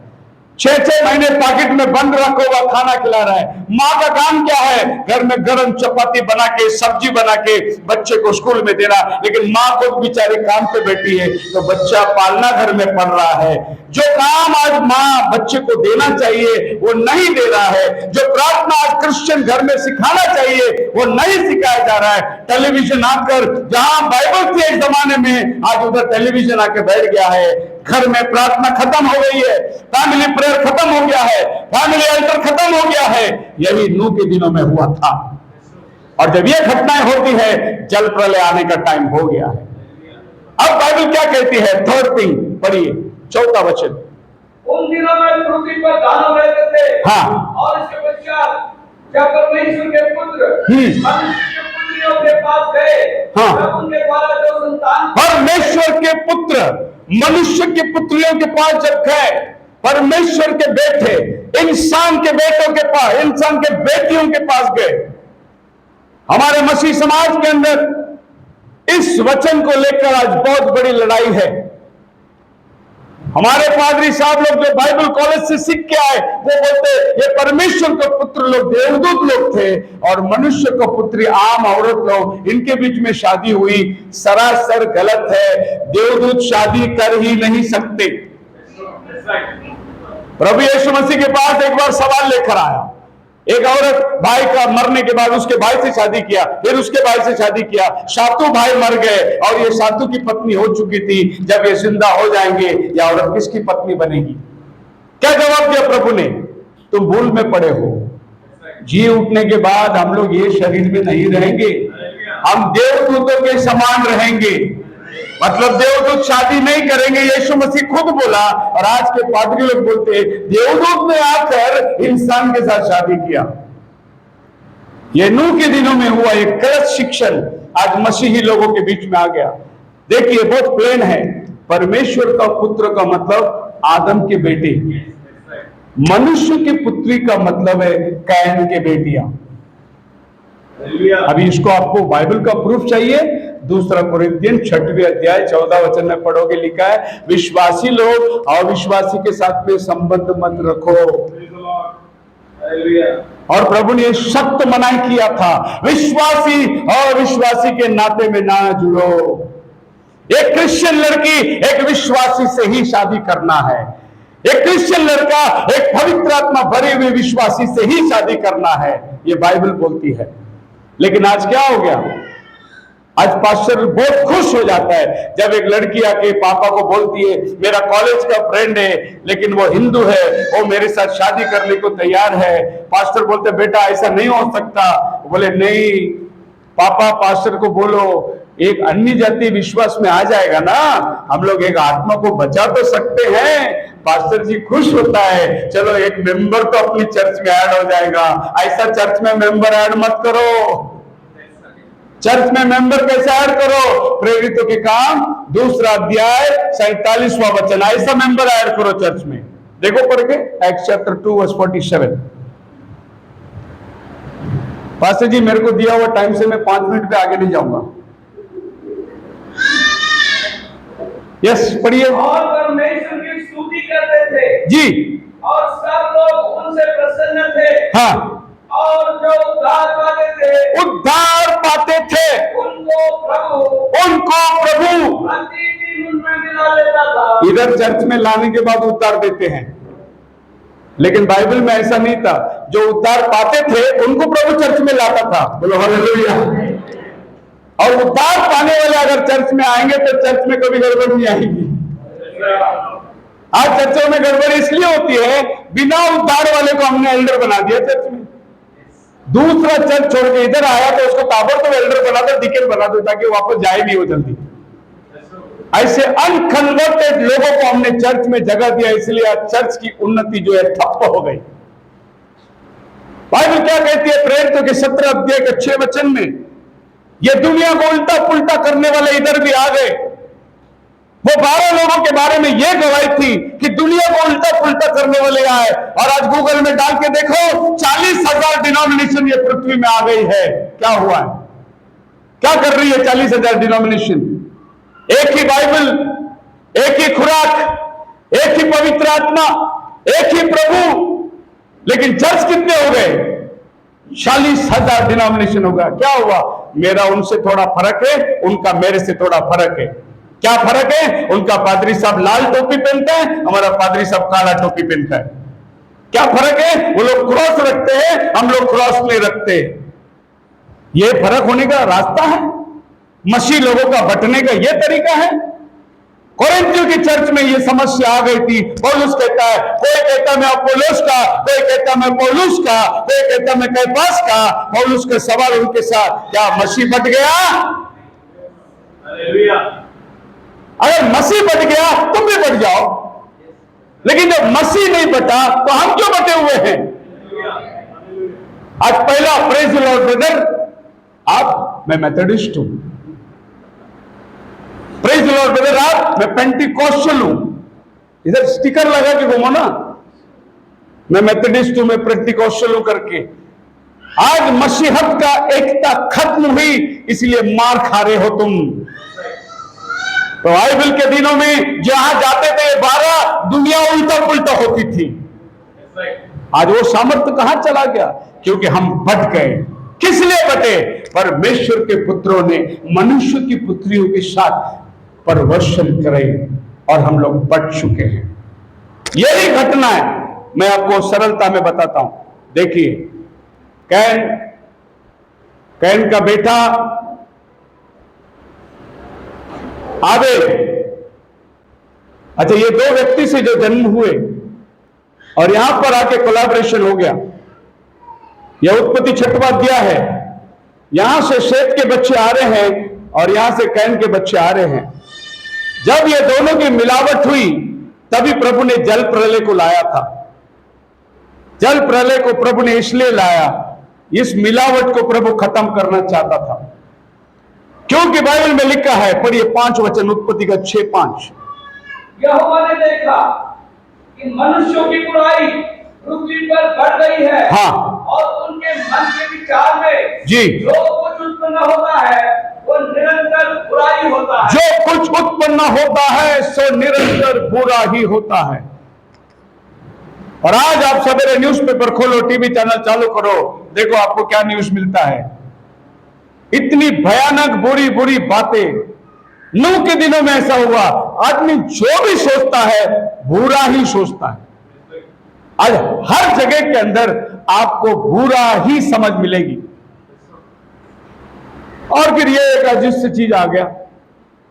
वो जमाना था जब एक आदमी मोटर बाइक से नीचे गिर गया, खून टपक रही थी, लोग रिक्शा बुलाओ, गाड़ी बुलाओ, उसको उठा के गाड़ी में डाल के हॉस्पिटल पहुंचाते थे। आज एक आदमी गिर गया, सब जेब से मोबाइल निकाल के शूटिंग करते रहते। अरे उधर आदमी मर रहा है, क्या हो गया? जो कुछ आदमी मन में सोच रहा है उसमें कुछ भी भलाई नहीं, सब बुरा ही बुरा ही बुरा ही हो रहा है। मुझे पहला जाना है, मुझे पहला जाना है। आप 2 व्हीलर रोड पे चलाओ, एक विश्वासी आदमी को आज गाड़ी चलाना मुश्किल हो गया है। बहुत संभल के गाड़ी चलाना पड़ता है, नहीं तो हर चौराहे पे हर जगह पर आपको गाली गाली गाली दिखता है। आदमी इतना करप्ट हो चुका है कि अगर आप उसको पूछे तो बोलेगा क्या है, तेरे को दिखता नहीं, क्या पूछेगा? फिर हम लोग बोलेंगे उन चाकू कोतवाल को काटे। किधर भी आपको भलाई नाम की चीज दिखाई नहीं देगी। प्रभु यीशु ने नूह के दिनों में जैसा हुआ वैसा मनुष्य के पुत्र के दिनों में होगा। अब परमेश्वर के पास सवाल आ गई, मैं पृथ्वी को कैसे तबाह करूं? और प्रभु ने क्या किया? ये मिलावट के बीजों को प्रभु ने जहाज में ले गया और यहां से पूरी पृथ्वी को मिटाकर प्रभु फिर शुद्धता का एक वंशावली शुरू हुई। फिर भी हम लोग मिला हुआ लोगों में थे, क्योंकि हमारे अंदर पाप का खून भी है और हमारे अंदर अपना स्वयं स्वभाव भी था। हमारे पास कैन का भी स्वभाव है, हमको कभी कभी गुस्सा आ जाता है, कैन के सारी घटनाएं, क्योंकि ये मिलावट के अंदर जब हम चलते हैं। लेकिन परिवर्तन क्या हुआ? जब प्रभु यीशु मसीह आकर क्रूस पे मारा गया और मैं प्रभु यीशु मसीह पर जब विश्वास करता हूं तो यीशु मसीह के लहू से मैं धुलाया जाता हूं और मैं फिर से एक बार परमेश्वर का बेटा बन जाता हूं। यही मेरा बपतिस्मा का गवाह है। अब मैं यीशु के लहू से धुल गया हूं। अब कैन का सारा पाप का लहू मेरे बदन से निकल गया है। मेरा ब्लड ट्रांसफ्यूजन हो चुका है। हालेलुया। तो ये चमत्कार मेरे जीवन में हुआ जब यीशु मेरे जीवन में आया। अभी मेरे अंदर का सब कैन का स्वभाव, वो आदम जात का स्वभाव निकलकर परमेश्वर का बेटे का स्वभाव मेरे अंदर आ गई और मैं एक विश्वासी बन गया। मेरा जीवन परिवर्तित हो गया। बोलो हालेलुया। अब 7वां वचन क्या है? उत्पत्ति 6:7। यहोवा ने कहा, मैं मनुष्य को जिसकी मैंने सृष्टि की है हाँ। पृथ्वी के ऊपर से मिटा दूंगा। क्या मनुष्य, क्या पशु, क्या रेंगने वाले जंतु, क्या आकाश के पक्षी, जी। सबको मिटा दूंगा, सबको मिटा दूंगा, क्योंकि मैंने उनके बनाने से पछताता हूँ। प्रभु कहता है मैं सबको मिटा दूंगा। और 8वां वचन में प्रभु को दृष्टि नूह पर पड़ी और देखा कि नूह धर्मी पुरुष था। नूह क्या था? आज परमेश्वर जब पृथ्वी को देखता होगा तो जो प्रभु यीशु के लहू से धुले हैं वे प्रभु के नजर में नूह के समान दिखाई देंगे होंगे। बाकी सब दुष्टता के अंदर भरे थे। प्रभु की दृष्टि नूह पर हुई और प्रभु नूह को दर्शन दिया, बोला नूह अपने लिए जहाज बना ले। और एक ऐसा संदेश, दुनिया नाश होने वाला है, तो जहाज बना ले तो बच जाएगा, तेरे पास सब जानवर आएंगे, तेरा परिवार को लेकर तू प्रवेश कर। और नूह जहाज बनाना शुरू किया। जहाज बनाते बनाते 120 साल लग गए। हम लोग इधर 20-25 साल के अंदर विश्वासी का उलट डाला हो जाता है। वो 120 साल तक कसौटी पे कस के बना रहा था। दुनिया हंस रही थी। बाइबल कहती है उन दिनों में आसमान से बारिश नहीं होती थी और नोआ बोल रहा था बारिश होने वाली है। दुनिया बोला पागल हो गया नोआ, ऐसा कभी हुआ नहीं। लेकिन नोआ का विश्वास परमेश्वर के वचन पर था और अपना परिवार के लिए बनाता गया। उसका काम खुद एक गवाह बन गई। जब लोग पूछते थे ये बूढ़ा यहाँ जमीन के यीशु की जमीन है, यहाँ पर जहाज क्यों बना रहा है, कहते थे बारिश आने वाली है और ये जहाज ऊपर जाएगा और सारा दुनिया मिटने वाला है। मतलब नोआ प्रचार नहीं कर रहा है, नोआ काम कर रहा है, लोग खुद ही प्रचार कर रहे जा रहे हैं अपने आप। हर एक जबान पर ये गवाह थी, हर टीवी वाले ये न्यूज दे रहे थे। उधर एक बूढ़ा है, नोआ उसका नाम है, 120 साल हो गया, अभी भी जहाज बना रहा है, पागल है वो खुद ही प्रचार कर रहा है। और ये माध्यम प्रभु ने इसलिए दिया। बोला हालेलुया। देखो चुने वाले अपनी जगह है, लेकिन प्रचार हो रहा है। कौन प्रचार कर रहा है? नाश होने वाले प्रचार कर रहे हैं। बचने वाला क्या कर रहा है? वो जहाज बना रहा है अपना। आज बचने वाला अपना उद्धार का जहाज कुछ बनाता रहेगा, प्रचार होता रहेगा। और वो आखिरी बीज पान किधर है पता नहीं। वो एक बीज के लिए सारी दुनिया में सुसमाचार जारी है। हो सकता है वो आखिरी बीज आज इस सभा में हो और वो आखिरी बीज अंदर प्रवेश करेगा, दरवाजा बंद हो जाएगा। दरवाजा बंद होने के बाद 7 दिन इस धरती पर रही, बारिश नहीं हुई, किसी को मालूम नहीं। नोहा दरवाजा बंद करके अंदर बैठ गया। बाहर वालों को बोले पागल अंदर बैठा है, अंदर वालों को मालूम है अनुग्रह का समय खत्म हो गया। अब बारिश कब भी गिरे हमें कोई परवाह नहीं। प्रभु ने हमको बोला अंदर आ जा, हम अंदर आ गए हैं। बोलो हालेलुया। आज प्रभु दरवाजा खुला रखा है, अगर आप अंदर आएंगे प्रभु का खूब। अग्नि कभी गिरेगा करके बाहर झांकने की जरूरत नहीं, तुम अंदर रहो, इतना काफी है। अग्नि उनके लिए गिरेगा जो नाश होने वाले हैं। प्रचार होता रहेगा। और एक दिन ऐसी घटना हो गई, जहाज बन गया, तैयार हो गए, नोहा अंदर गया। और बाइबल बहुत खूबी होती है। 7वां अध्याय पहला वचन पढ़ के देखिए, इतना खूब है बाइबल के अंदर।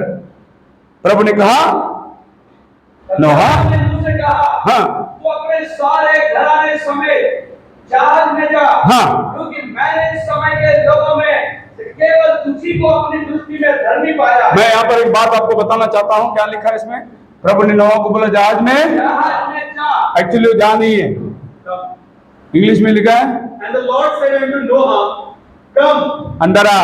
thou and all thy house. आपका मराठी बाइबल में क्या लिखा है? जा का मतलब प्रभु बाहर है, आ का मतलब प्रभु अंदर है। Amen. प्रभु पहले जहाज के अंदर गया, जहाज को देखा, फिर नोहा को बोला अंदर आ। Praise the Lord. और हमारे हिंदी बाइबल बोलते जा, मतलब प्रभु बोलते मैं बाहर है, तू जा। दियो नको मैं तुझे पार्टी से आए। दुनिया का श्लोक है ना, गाड़ी में पढ़ते। हमारा प्रभु पार्टी से ना है, आते अंदर। मैं तुम्हारे अंदर रहूंगा, वो हमारे पीछे नहीं है, हमारे इर्द गिर्द नहीं है। 2000 साल पहले वो धरती में आया था इम्मानुएल बन के, लेकिन आज वो पवित्र आत्मा बन के आया है, तुम में रहने के लिए वो आया है। तो बाइबल कैसे बोलती है? आ।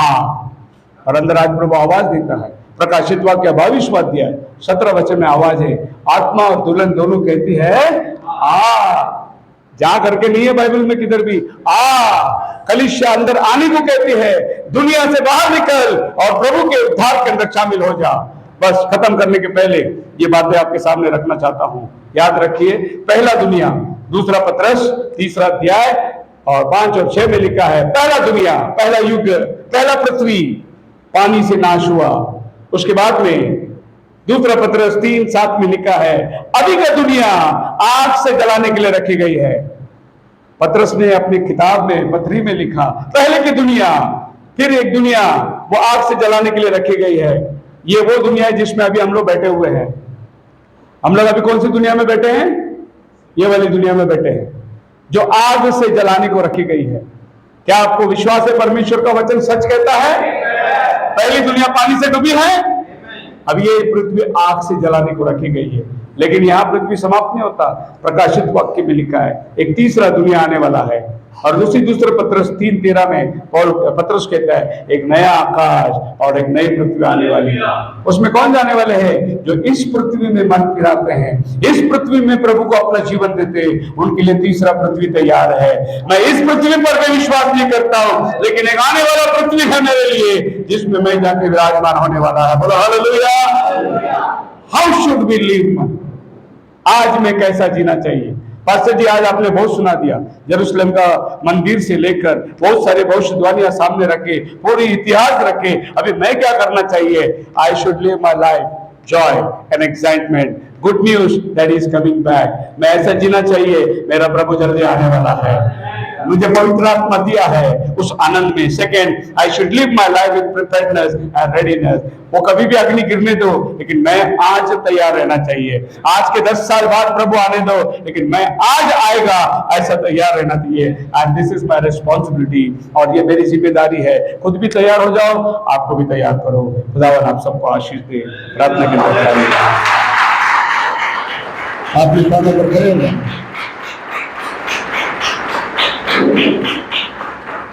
आजा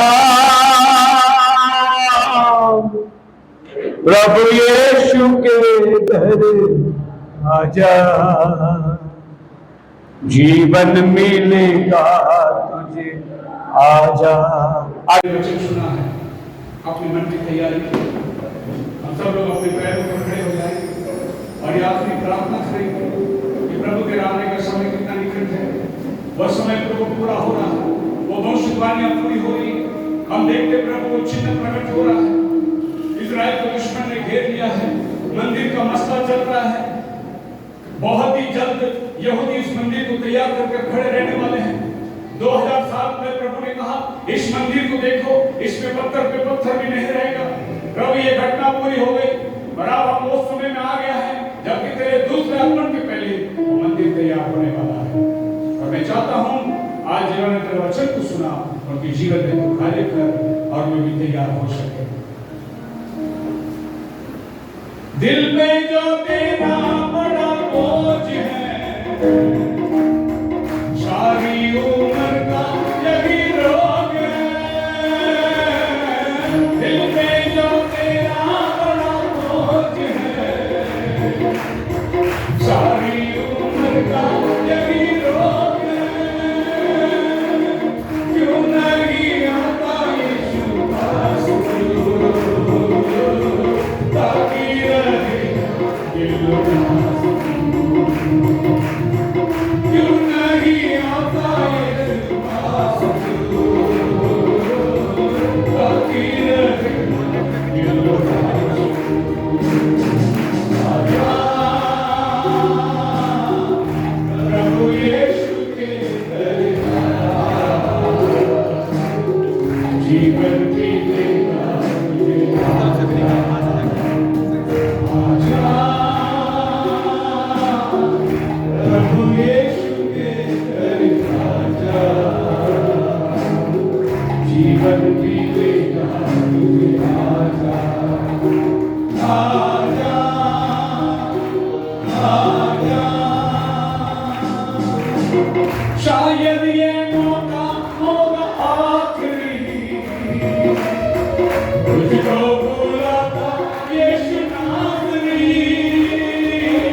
स्वर्गीय पिता, धन्यवाद करते हैं आज ये मधुर समय मेरे वचनों से कई ये बातें तूने हमें चिपकने के रूप में किया।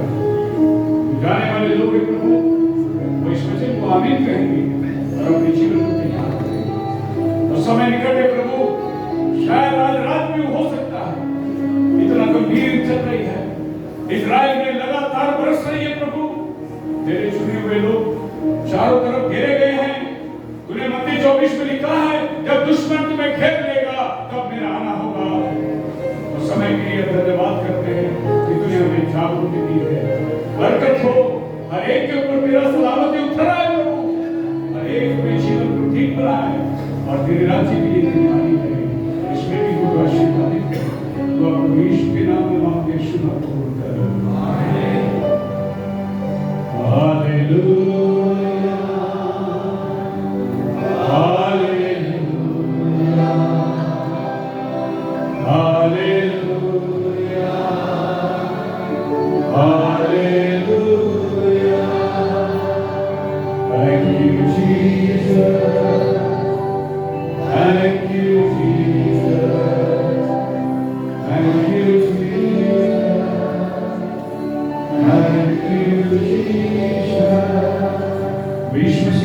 शांति समाधान पवित्र आत्मा का सभा के पद से लेकर उसके साथ बनी रहे। सब मिल करते हैं।